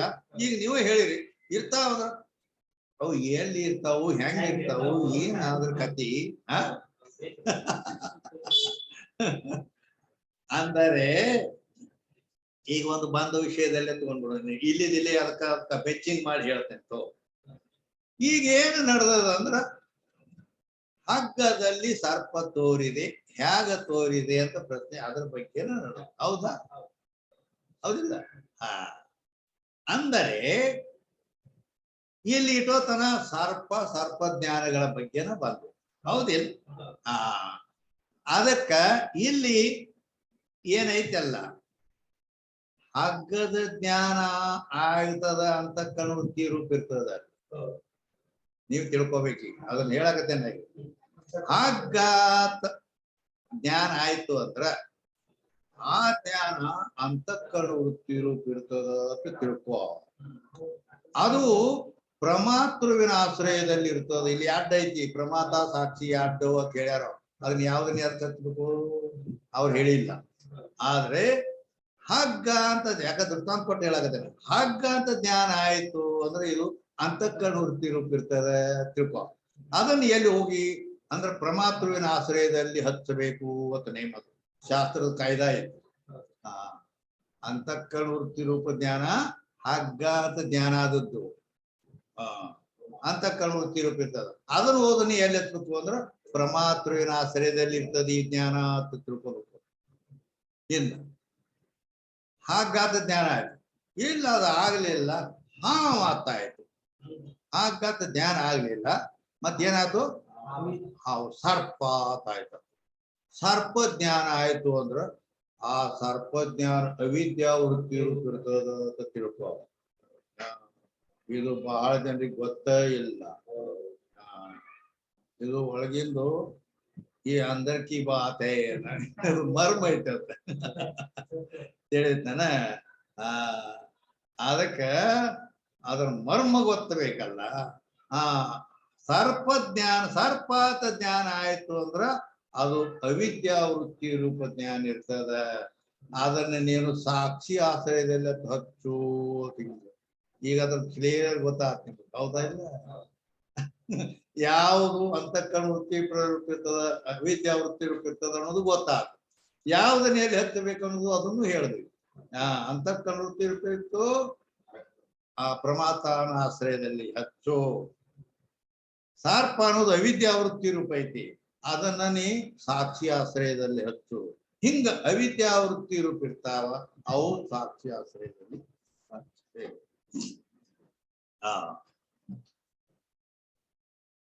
ಅದಕ್ಕೂ ಕೆಲವೊಂದು ಇನ್ನೂ ಬಹಳ ಪ್ರಕ್ರಿಯೆ ಬಹಳಷ್ಟ ಗುಮ್ಮ ಐತಿ. ಬರೀ ಇದ್ರಾಗ ಟೈಮ್ ಹೋಗ್ಬಿಡ್ತೈತಿ ಬಹಳ ಅಂತೇಳಿ. ಕೆಲವೊಂದು ಜ್ಞಾನ ಹಿಂಗನು ಆಗ್ತಾವ. ಅದ್ರ ಇನ್ನೂ ಒಂದು ಮರ್ಮ ಏನಪ್ಪಾ ಅಂದ್ರ, ಈಗ ಹಗ್ಗ ಜ್ಞಾನ ಹೇಳಿದ್ನ, ಹೌದಾ? ಹಗ್ಗ ಜ್ಞಾನ ಇದು ಅಂತಃಕರಣ ವೃತ್ತಿ ರೂಪ ಇರ್ತದ, ಅದನ್ನ ಪ್ರಮಾತೃವಿನ ಆಶ್ರಯದಲ್ಲಿ ಹಚ್ಚ ನಾ ಹೇಳ್ದೆ. ಇಲ್ಲಿ ಏನ್ ಕಾಯ್ದೆ ಇರ್ತೈತಿ ಅಂದ್ರ, ವಸ್ತು ಮೊದಲು ಇರ್ತೈತಿ, ಜ್ಞಾನ ಹಿಂದಿಗಡೆ ಆಗಿರ್ತೈತಿ. ವಸ್ತು ಮೊದಲು ಇರ್ತೈತಿ, ಜ್ಞಾನ ಹಿಂದಿಗಡೆ ಆಗ್ತೈತಿ. ಆದ್ದರಿಂದ ಇಲ್ಲಿ ಅಂತಃಕರಣ ಕೆಲಸ ಮಾಡ್ತೈತಿ. ಇಂಥಲ್ಲಿ ಅದು ಪ್ರಮಾತೃವಿನ ಆಶ್ರಯದಲ್ಲಿ ಹಚ್ಚಬೇಕು. ಇನ್ನೊಂದು ಕಡೆ ಅದು ವಸ್ತುವಿನ ಜ್ಞಾನ ಎರಡು ಒಮ್ಮೆನೇ ಹುಟ್ಟುತ್ತವೆ. ಅಂದ್ರೆ ಸರ್ಪ ಜ್ಞಾನ, ಹಗ್ಗದಲ್ಲಿ ತೋರಿದ ಸರ್ಪ ಜ್ಞಾನ, ಇದು ವಸ್ತು ಮೊದಲು ಜ್ಞಾನ ಹಿಂದಿಗಡೆ ಇಲ್ಲ. ಸರ್ಪ ಜ್ಞಾನ ಎರಡು ಏಕಕಾಲದಲ್ಲಿ ಉದಯವಾಗುತ್ತವೆ. ಸುಖ ಜ್ಞಾನ ಎರಡು ಏಕಕಾಲದಲ್ಲಿ ಆಗುತ್ತವೆ. ಹಿಂಗ ಎಲ್ಲೆಲ್ಲಿ ಎರಡು ವಸ್ತುವಿನ ಜ್ಞಾನ ಏಕಕಾಲದಲ್ಲಿ ಎಲ್ಲಿ ಅಕ್ಕಾವು, ಅದು ಸಾಕ್ಷಿಗೆ ಹಚ್ಚು. ಈಗ ವೇದಾಂತದ ಕಾಯ್ದೆ ಐತೆ. ವಸ್ತು ಮೊದಲಿತ್ತು, ಅದರ ಹಿಂದಿಗಡೆ ಅದರ ಜ್ಞಾನ ಆಕೈತಿ. ಯಾಕ? ಈಗಿದು ಇಲ್ಲಿ ಮಾಯಕ ಅನ್ನೋದು ಮೊದಲೇ ಐತಿ, ಈಗ ಹುಟ್ಟಿಲ್ಲ. ಅದು ಜ್ಞಾನ ಈಗ ಆತು. ಇದು ಅಂತಃಕರಣ ವೃತ್ತಿ ರೂಪ ಹಚ್ಚು, ಅದನ್ನು ಪ್ರಮಾತೃವಿನ ಆಶ್ರಯದಲ್ಲಿ ಅಥವಾ ಹಿಂಗ ವಸ್ತು ಮೊದಲು ಅದರ ಜ್ಞಾನ ಹಿಂದಿಗಡೆ ಆದಲ್ಲಿ ಅದು ಅಂತಃಕರಣ ವೃತ್ತಿ, ಅದು ಪ್ರಮಾತೃವಿನ ಆಶ್ರಯಕ್ಕೆ ಹಚ್ಚಬೇಕು. ಮತ್ತೆ ಯಾವುದು ವಸ್ತುವಿನ ಜ್ಞಾನ ಏಕಕಾಲದಲ್ಲಿ ಹುಟ್ಟುತ್ತವೆ, ಅಲ್ಲಿ ಅವಿದ್ಯಾವೃತ್ತಿ ಇರ್ತದ, ಅಂತಃಕರಣ ವೃತ್ತಿ ಇರುವುದು ಹಿಂಗ ಅಲ್ಲಿ ಈ ಸರ್ಪದಲ್ಲಿ ಅದು. ಅನನ ಹಿಂಗ ವಸ್ತುವಿನ ಜ್ಞಾನ ಎರಡು ಏಕಕಾಲದಲ್ಲಿ ಎಲ್ಲಿ ಹುಟ್ಟುತ್ತಾವು, ಅದು ಸಾಕ್ಷಿ ಆಶ್ರಯದಲ್ಲಿ. ಈ ರೀತಿ ನೇಮ ಅದಾವ. ಈ ನೇಮ ಕಾಯ್ದೆ ಇದರ ಪ್ರಕಾರ ನಾವು ಅದ ಗೊತ್ತಿದ್ರೆ ಈ ರೀತಿ ತಿಳಿಸಿ ಅವು ಅದನ್ನ ಎಲ್ಲಿ ಹಚ್ಚಬೇಕು, ಇದನ್ನ ಎಲ್ಲಿ ಹಚ್ಚಬೇಕು ಹಿಂಗ್ ತಿಳ್ಕೊಂಡು ಹೋಗ್ಬೇಕು. ಹಿಂಗ್ ಆಯ್ತು. ಇದು ಗೊತ್ತಾಗ್ತಲ್ಲ ನಿಮ್ಗೆ ಬರೋಬರಿ ಕ್ಲಿಯರ್? ಓಕೆ. ಈ ರೀತಿ ಬಾಹ್ಯಜೋ ರಜ್ಜು ಚೇತನ ತಾಕೆ ಆಶ್ರಿತ ಜ್ಞಾನ ಬನೇನೆ. ಅದು ಈಗ ಹೊರಗಿರ್ತಕ್ಕಂಥ ಏನ್ ಹಗ್ಗ ಐತಲ್ಲ, ಹಗ್ಗ ರಜ್ಜು ಚೇತನ, ಅಲ್ಲಿ ರಜ್ಜು ಚೇತನ ಐತಿ, ಅಲ್ಲಿ ಆಶ್ರಿತ ಜ್ಞಾನ ಬನೇನೆ. ಜ್ಞಾನ ಅಲ್ಲಿ ಸಂಭವಿಸುವುದಿಲ್ಲ. ಹೊರಗೆ ಹಗ್ಗ ಎಲ್ಲಿ ಬಿದ್ದದ, ಹಗ್ಗ ರಜ್ಜು ಚೇತನದಲ್ಲಿ ಜ್ಞಾನ ಸಂಭವಿಸುವುದಿಲ್ಲ. ಯಾಕಂದ್ರ ಯಾಕಂತ ಕೇಳಿದ್ರಂದ್ರ, ಯಾಕಂದ್ರೆ ಅದು ಯಾರಿಗೂ ಹೌದಿಲ್ಲ. ಅದಕ್ಕ ನಾ ಹೇಳ್ತೀನಲ್ಲ, ಇಲ್ಲಿ ಶಾಸ್ತ್ರ ಹೇಳೋನ್ನ ದಿಮ್ ಅಂದ ಏಯಪ್ಪೋ ಅನ್ಬೇಕವ. ಅದು ಶಾಸ್ತ್ರ ಇದ್ದದ ಮತ್ತೆ ಅದನ್ನ ಬಿಡಿಸಿ ಹೇಳ್ಬೇಕಲ್ಲ. ಅದ ಯಾಕ ಹೇಳಂಗನಂದ್ರ ನಾವು ಪೂರ ತಿಳಿಸ್ಬೇಕು ನಾವು. ಮತ್ತೆ ಇಂಥವ್ರಿಗೆ ಹೇಳೋದ್ರ ಮತ್ತಾರಿಗೆ ಹೇಳೋದು ಅಂದರೆ ಅದಕ್ಕ ಅಂದ್ರ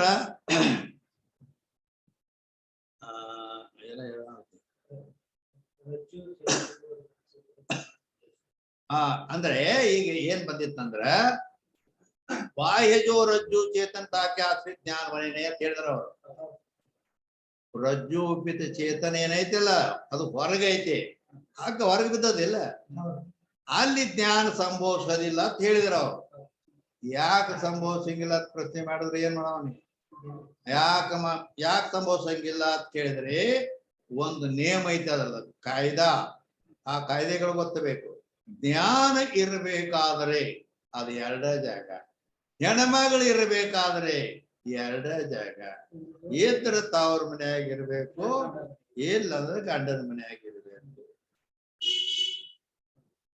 ಕಾಯ್ದೆಶೀರ ಇದು ಜರ್ ಹೌದಲ್ಲ.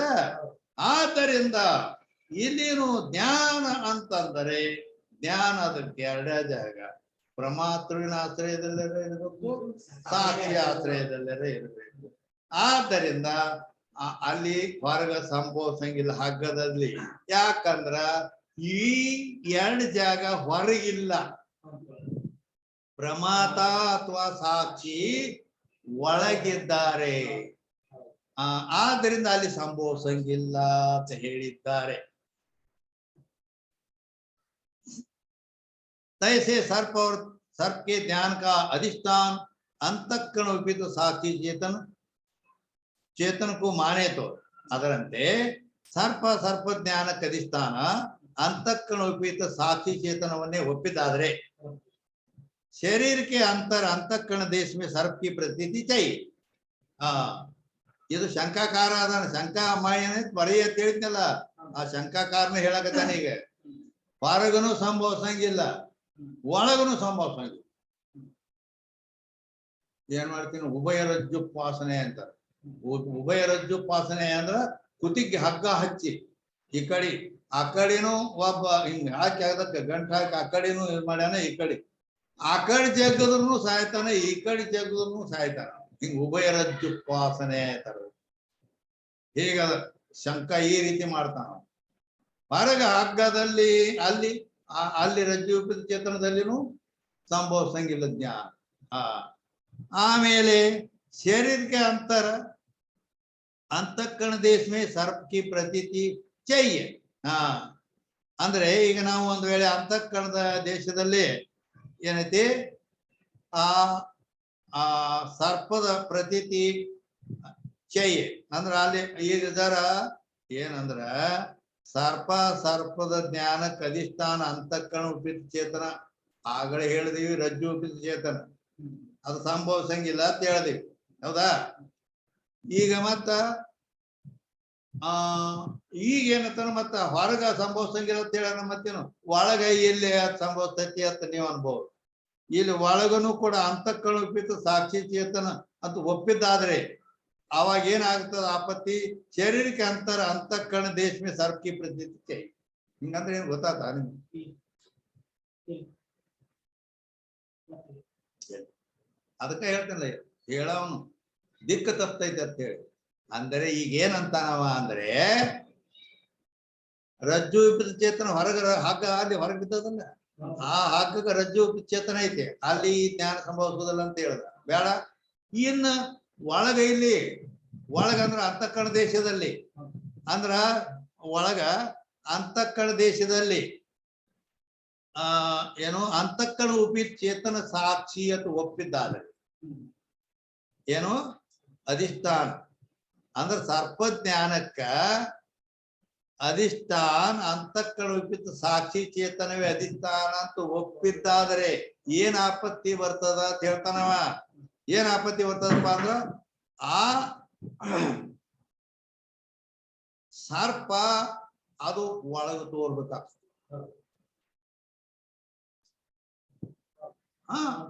ಅಲ್ಲಿ ಹಗ್ಗ ಬಿದ್ದಲ್ಲಿ ತೋರ್ಯದಲ್ಲ, ಯಾಕಂದ್ರೆ ಇಲ್ಲಿ ಇದು ಅದರ ಜ್ಞಾನ ಮತ್ತೆ ಜ್ಞಾನ ಇಲ್ಲಿ ಅಲ್ಲ, ಹೌದಿಲ್ಲ. ಜ್ಞಾನ ಅಂತೂ ಅಲ್ಲಿ ಇರಂಗಿಲ್ಲ ಅಂತ ಹೇಳೈತಿ. ಹಂಗಾರ ಮತ್ತೆ ಎಲ್ಲಿ ಇಲ್ಲಿ ಅಂತಃಕರಣದಲ್ಲಿ ಜ್ಞಾನ ಇರ್ತೈತಿ. ಮತ್ತೆ ಈ ಅಂತಃಕರಣದಲ್ಲಿ ಜ್ಞಾನ ಐತಿ ಅಂದ್ರೆ ಅದಕ್ಕೆ ಅಧಿಷ್ಠಾನ ಅಂತಃಕರಣ ಉಪಿತ ಸಾಕ್ಷಿ ಚೇತನ ಅಂತ ಒಪ್ಪದೆ ಅಂದ್ರೆ ಆವಾಗ ಆ ಸರ್ಪ ಇಲ್ಲಿ ಅಂತಃಕರಣದಲ್ಲಿ ತೋರ್ಬೇಕಾಗ್ತೈತಿ. ಅಂತಃಕರಣದಲ್ಲಿ ತೋರ್ತೈತಿ ಅನ್ನ ಸರ್ಪ. ನೋಡಿ ಹೆಂಗೈತಿ ಮಾತು. ಚೈ ರಜ್ಜು ದೇಶ ಮೇ ಸರ್ಪ ಕಿ ಪ್ರತೀತಿ ನೈತಿ. ಆ ಹಗ್ಗ ಬಿದ್ದಲ್ಲಿ ಸರ್ಪ ತೋರ್ಬಾರ್ದು. ಇಲ್ಲಿ ಅಂತಃಕರಣದಲ್ಲಿ ತೋರ್ಬಾರ್ದು. ಯಾಕ ಅಧಿಷ್ಠಾನ ಇದ್ದಲ್ಲಿ ಅಧ್ಯಕ್ಷ ತೋರ್ತತೆ ಇಲ್ಲ. ಕಾಯ್ದಾ ಐತಿ, ಅಧಿಷ್ಠಾನ ಎಲ್ಲಿರ್ತೈತಿ ಅಧ್ಯಕ್ಷ ಅಲ್ಲೇ ತೋರ್ತೈತಿ. ಮತ್ತೀಗ ಸಾಕ್ಷಿ ಇಲ್ಲಿ ಈ ಅಧಿಷ್ಠಾನ ಹೇಳಿನಿ. ಅಂತಃಕರಣ ಉಪಿತ ಸಾಕ್ಷಿ ಚೇತನಕ್ಕೂ ಅಧಿಷ್ಠಾನ ಒಪ್ಪಿದರೆ ಆಪತ್ತಿ ಏನ್ ಬರ್ತೈತಿ? ಸಾಕ್ಷಿ ತೋರ್ಬೇಕು. ಅಧಿಷ್ಠಾನ ಎಲ್ಲಿರ್ತೈತಿ ಅಲ್ಲೇ ಅಧ್ಯಕ್ಷ ತೋರ್ತೈತಿ. ಇಲ್ಲಿ ತೋರ್ಬೇಕು. ಆದ್ರೆ ಇದು ತೋರೋದು ಅಲ್ಲಿ ತೋರ್ತಾರೆ. ಆ जय अंतर उपजे सर्प की बाहर प्रतीति माया के बलते माने तो ಇಲ್ಲ ಅದು ಒಳಗೈತೆ ಒಳಗೈತಿ ಮತ್ ಹೊರಗ ಅದು ಮಾಯಾ ಬಲದಿಂದ ಹೊರಗೆ ತೋರ್ತೈತಿ ಅಂದ್ರೆ ಆತ್ಮಖ್ಯಾತಿಗೆ ಸಿದ್ಧಿ ಹೋವೆ. ಆತ್ಮಖ್ಯಾತಿಗೆ ಸಿದ್ಧಿ ಹೋವೆ ಅಂದ್ರೆ ಏನ್ ಗೊತ್ತಾತ? ಏನ ಏನ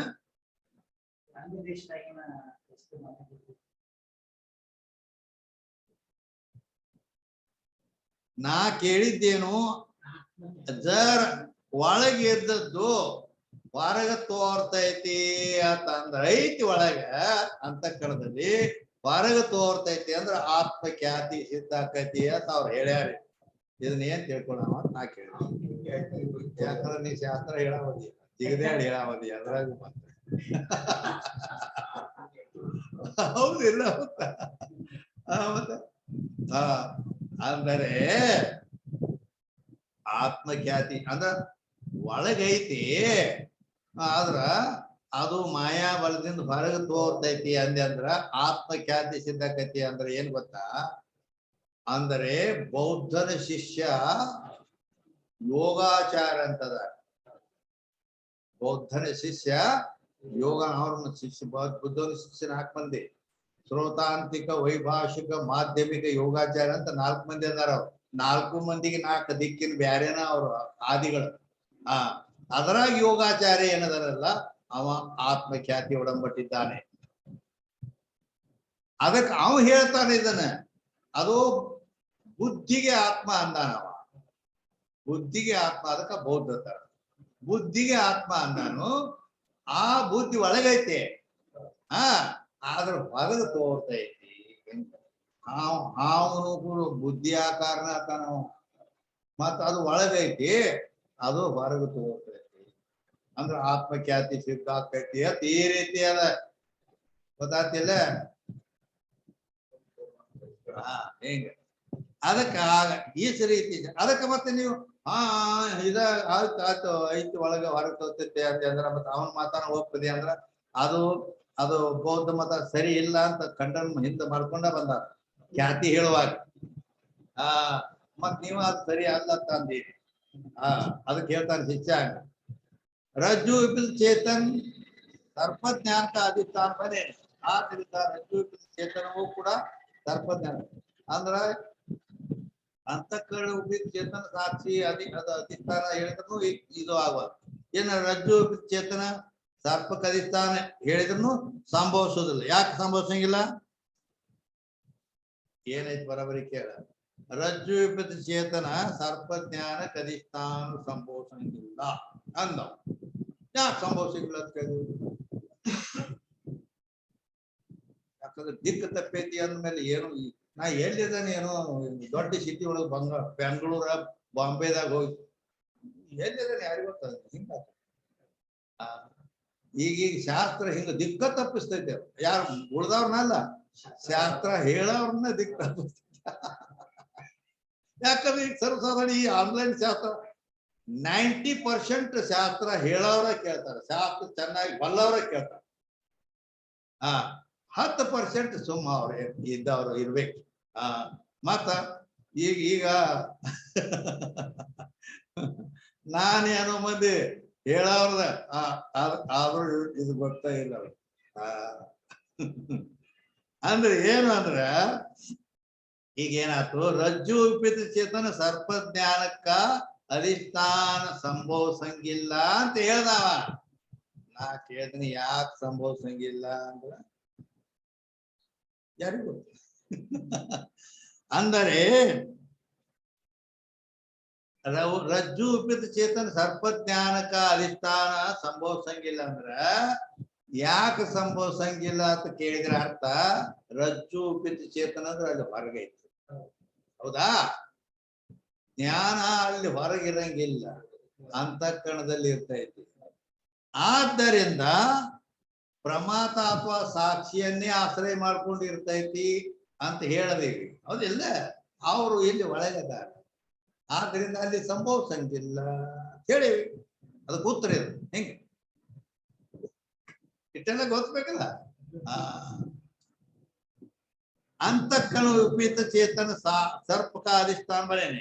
ಅಂತಃಕರಣ ವಿಪರೀತ ಚೇತನ ಏನ ಇಲ್ಲಿ ಒಳಗ ರಜ್ಜು ಚೇತನ ಹೊರಗೆ ಹೇಳಿದ್ರು, ಇಲ್ಲಿ ಒಳಗ ಅಂತಃಕರಣ ವಿಪರೀತ ಚೇತನ ಸರ್ಪಕ ಅಧಿಷ್ಠಾನ ಬನೇನೆ. ಅಂತಃಕರಣ ವಿಪರೀತ ಚೇತನ ಅಂದ್ರ ಸಾಕ್ಷಿ ಅದು ಸರ್ಪಕ್ಕೆ ಅಧಿಷ್ಠಾನ ಸಂಭವಿಸಂಗಿಲ್ಲ ಅಂತಂದ. ಯಾಕೆ ಈಗ ದಿಕ್ಕ ತಪ್ಪೈತಿ, ಯಾಕ ಏನು ಅದೇನು ಗೊತ್ತಾಗೋ ಪೈಕಿ ಇಲ್ಲಿ ಈಗ ಸದ್ಯ ಹೌದಿಲ್ಲ. ಯಾಕಂದರೆ ಅದು ಜರ್ ಇಲ್ಲಿ ಅಂತಃಕರಣ ವಿಪರೀತ ಚೇತನ ಸರ್ಪಕ್ಕೆ ಅಧಿಷ್ಠಾನ ಹೇಳಿದ್ರೆ ಅಧಿಷ್ಠಾನ ಎಲ್ಲಿರ್ತೈತಿ ಅಧ್ಯಸ್ಥ ಅಲ್ಲಿ ತೋರ್ಬೇಕನ್ನೋ ಕಾಯ್ದೆ ಐತಿ, ಹೌದಲ್ಲ? ಅಂದ್ರ ಮತ್ತಿಲ್ಲಿ ಅಂತಃಕರಣ ವಿಪರೀತ ಚೇತನ ಅಂತ ಹೇಳಿದಾಗ ಇಲ್ಲಿ ಅಧಿಷ್ಠಾನ ಹೇಳಿದೀವಿ ಅಂದ್ರ ಸರ್ಪ ಇಲ್ಲೇ ತೋರ್ಬೇಕು ಒಳಗ. ಅದ್ರೊಳಗೆ ತೋರ್ತೈತಿ ಏನದ ಎಲ್ಲಿ ಅದಕ್ಕಾಗಿ ಅದು ಅಧಿಷ್ಠಾನ ಬನ್ನಿ. ಅಧಿಷ್ಠಾನ ಎಲ್ಲಿರ್ತೈತಿ ಅಧ್ಯಸ್ಥ ಅಲ್ಲೇ ತೋರ್. ಹಿಂಗ್ ಆ ನೇಮಗಳು ಕಾಯ್ದ ಅವು ಪಕ್ಕ ಬೇಕಾವ. ಹೇಗದ ಯಾತೆ ಸರ್ಪ और ताकि ज्ञान का अधिष्ठान एक बने नहीं ಇಲ್ಲಿ ತನ ಶಂಕಾ ಮಾಡಿದ್ದಾನೆ. ಆದ್ರಿಂದ ಸರ್ಪ ಮತ್ತು ಸರ್ಪ ಜ್ಞಾನಕ್ಕೆ ಅಧಿಷ್ಠಾನ ಒಂದು ಹೇಳ್ತೇನಂದ್ರು ನಡೆ, ಬ್ಯಾರೆ ಬ್ಯಾರೆ ಹೇಳ್ತೇನಂದ್ರು ನಡೆ. ಎಷ್ಟು ಶಂಕಾ ಮಾಡಿರ್ತಾನ.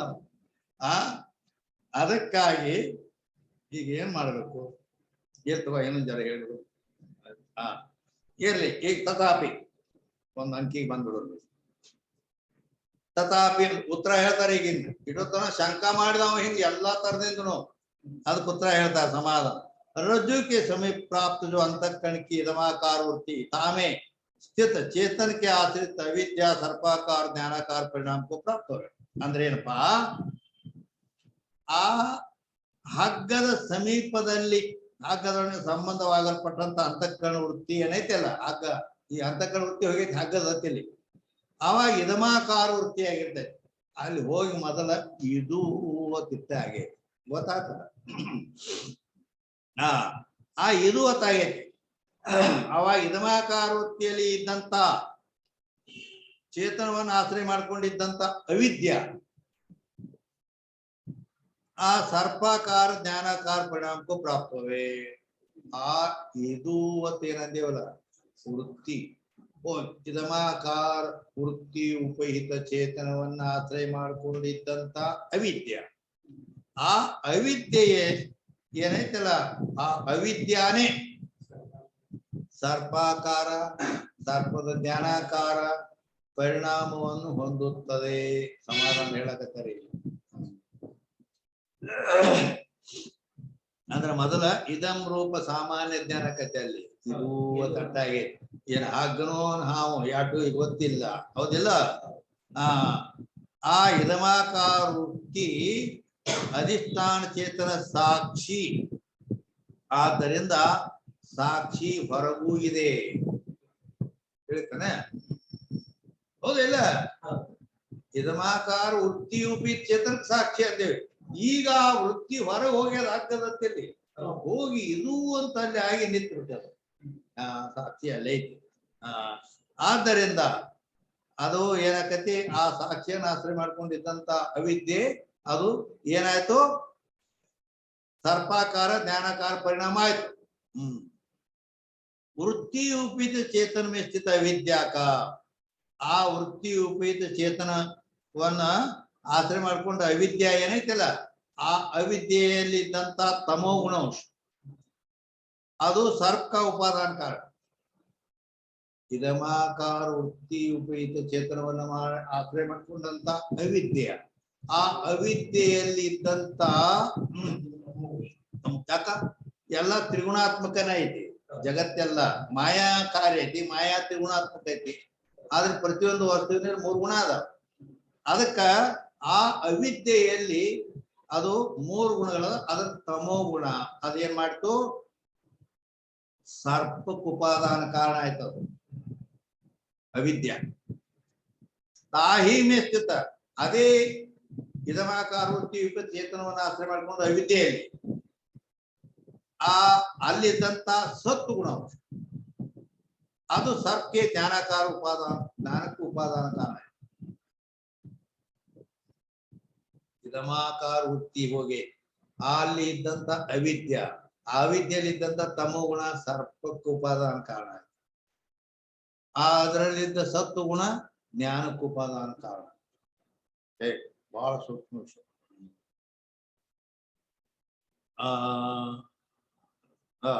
उपादान कारण सर्प ताके ज्ञान का यदमाकार वृत्ति पर चेतन अधिष्ठान है. ಈ ಸರ್ಪಕ್ಕೂ ಸರ್ಪ ಜ್ಞಾನಕ್ಕೂ ಅಧಿಷ್ಠಾನ ಏನು? ಬೇರೆ ಬೇರೆ ಹೇಳಿದ್ವಿ ನಾವು. ಮೊದಲ ರಜ್ಜು ಉಪಿತ ಚೇತನ ಹೇಳಿದ್ವಿ, ಹಗ್ಗ ಹೇಳಿದ್ವಿ, ರಜ್ಜು ಹೇಳಿದ್ವಿ, ರಜ್ಜು ಉಪಿತ ಚೇತನ ಹೇಳಿದ್ವಿ. ಆಮೇಲೆ ಹಿಂಗೆಲ್ಲ ಬೇರೆ ಬೇರೆ. ಈಗ ಏನು ಬರ್ತದ? ಈಗ ಎರಡಕ್ಕೂ ಒಂದೇ ಅಧಿಷ್ಠಾನ. ಸರ್ಪಕ್ಕೂ ಸರ್ಪ ಜ್ಞಾನಕ್ಕೂ ಇದಮಾಕಾರ ವೃತ್ತಿ ವಿಪರೀತ ಚೇತನವೇ ಅಧಿಷ್ಠಾನ ಇದೆ. ವೃತ್ತಿ रज्जु देश में बाहर गई. आ वृत्ति नेत्र द्वारा आ हग्ग बिद्दली होयत ಹೊರಗೆ. ಇದಮಾಕಾರ ವೃತ್ತಿ ಉಪೇತ ಚೇತನ भी बाहर है. ಅದಕ್ಕೆ ಇದಮಾಕಾರ ವೃತ್ತಿ ಉಪೇತ ಚೇತನ ಅಂದ್ರೆ ಸಾಕ್ಷಿ ಅದು ಹೊರಗೈತು. ಹೌದಿಲ್ಲ? ಯಾತೆ ಸರ್ಪ ಆಶ್ರಯ ಬನೆ. ಆದ್ದರಿಂದ ಅದು ಸರ್ಪಕ್ಕ ಆಶ್ರಯ ಅಂದ್ರೆ ಅಧಿಷ್ಠಾನ ಆಯ್ತು. ಹಿಂಗ जितना अंतःकरण का स्वरूप होवे उतना ही साक्षी का स्वरूप होवे.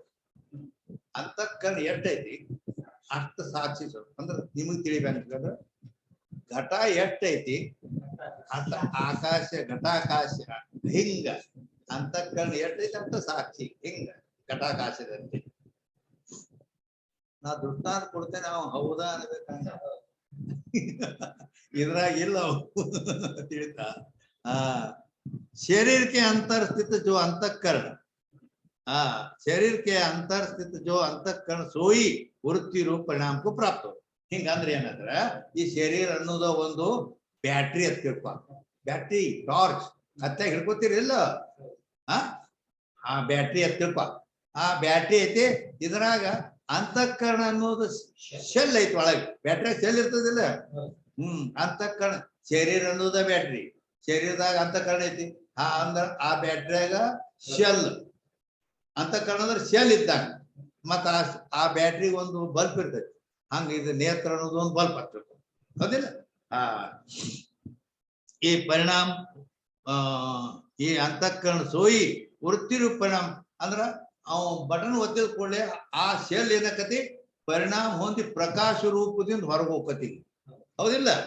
ಹಂಗ ಅಂತಃಕರಣವೇ ಪರಿಣಾಮ ರೂಪ ವೃತ್ತಿ ರೂಪ ಆಗಿ ಅದು ನೇತ್ರೇಂದ್ರಿಯ ದ್ವಾರ ಹೊರಗೆ ಹೋಗುತ್ತದೆ.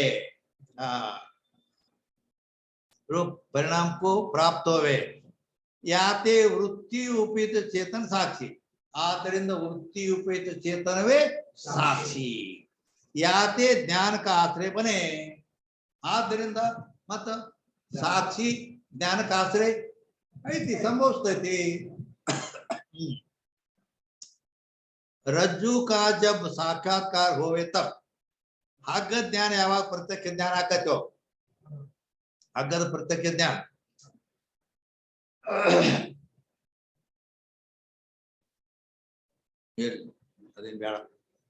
ಅಂದ್ರೆ रज्जु का जब साक्षात्कार होवे तब ಅಂದ್ರೆ हग्ग ज्ञान प्रत्यक्ष ज्ञान आकते. हग्गद अवाग रज्जु चेतन और वृत्ति चेतन दोनों एक हो.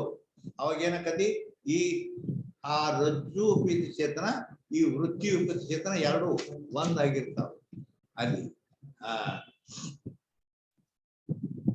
ಯಾತೆ ರಜ್ಜು ಕೆ ಜ್ಞಾನ ಸೆ ಸರ್ಪ और ताके ज्ञान की निवृत्ति भी बने. ಆದ್ದರಿಂದ ಎರಡು ಒಂದಾದ್ರಿಂದ ರಜ್ಜುವಿನ ಜ್ಞಾನ ಆಯ್ತು ಅಂದ್ರ, ಹಗ್ಗ ಜ್ಞಾನ ಆಯ್ತು ಅಂದ್ರೆ ಸರ್ಪ ಮತ್ತು ಸರ್ಪ ಜ್ಞಾನದ ನಿವೃತ್ತಿ ಆಗ್ಬಿಡ್ತಾವ. ಹೌದಾ ಇಲ್ಲ?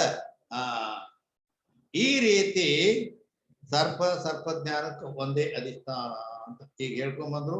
ಇಲ್ಲಿ 12 ಗಂಟೆ ಆಗ್ಯದ.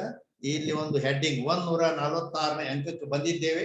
ಇದು ನೆಕ್ಸ್ಟ್ ಸಂಡೇ, ಮುಂದಿನ ಸಂಡೇ ನಡೆಸೋಣ. ಜಯ ಮಂಗಲಂ, ಜಯ ರಾಮ, ಹರ ಹರ ಮಹಾದೇವ್. सिद्धार्थ स्वामी महाराज की जय, भक्तु पुराण महाराज की जय, श्री गुरु सदा महाराज की जय, सकल साधु संत महाराज की जय, जय मंगलम जय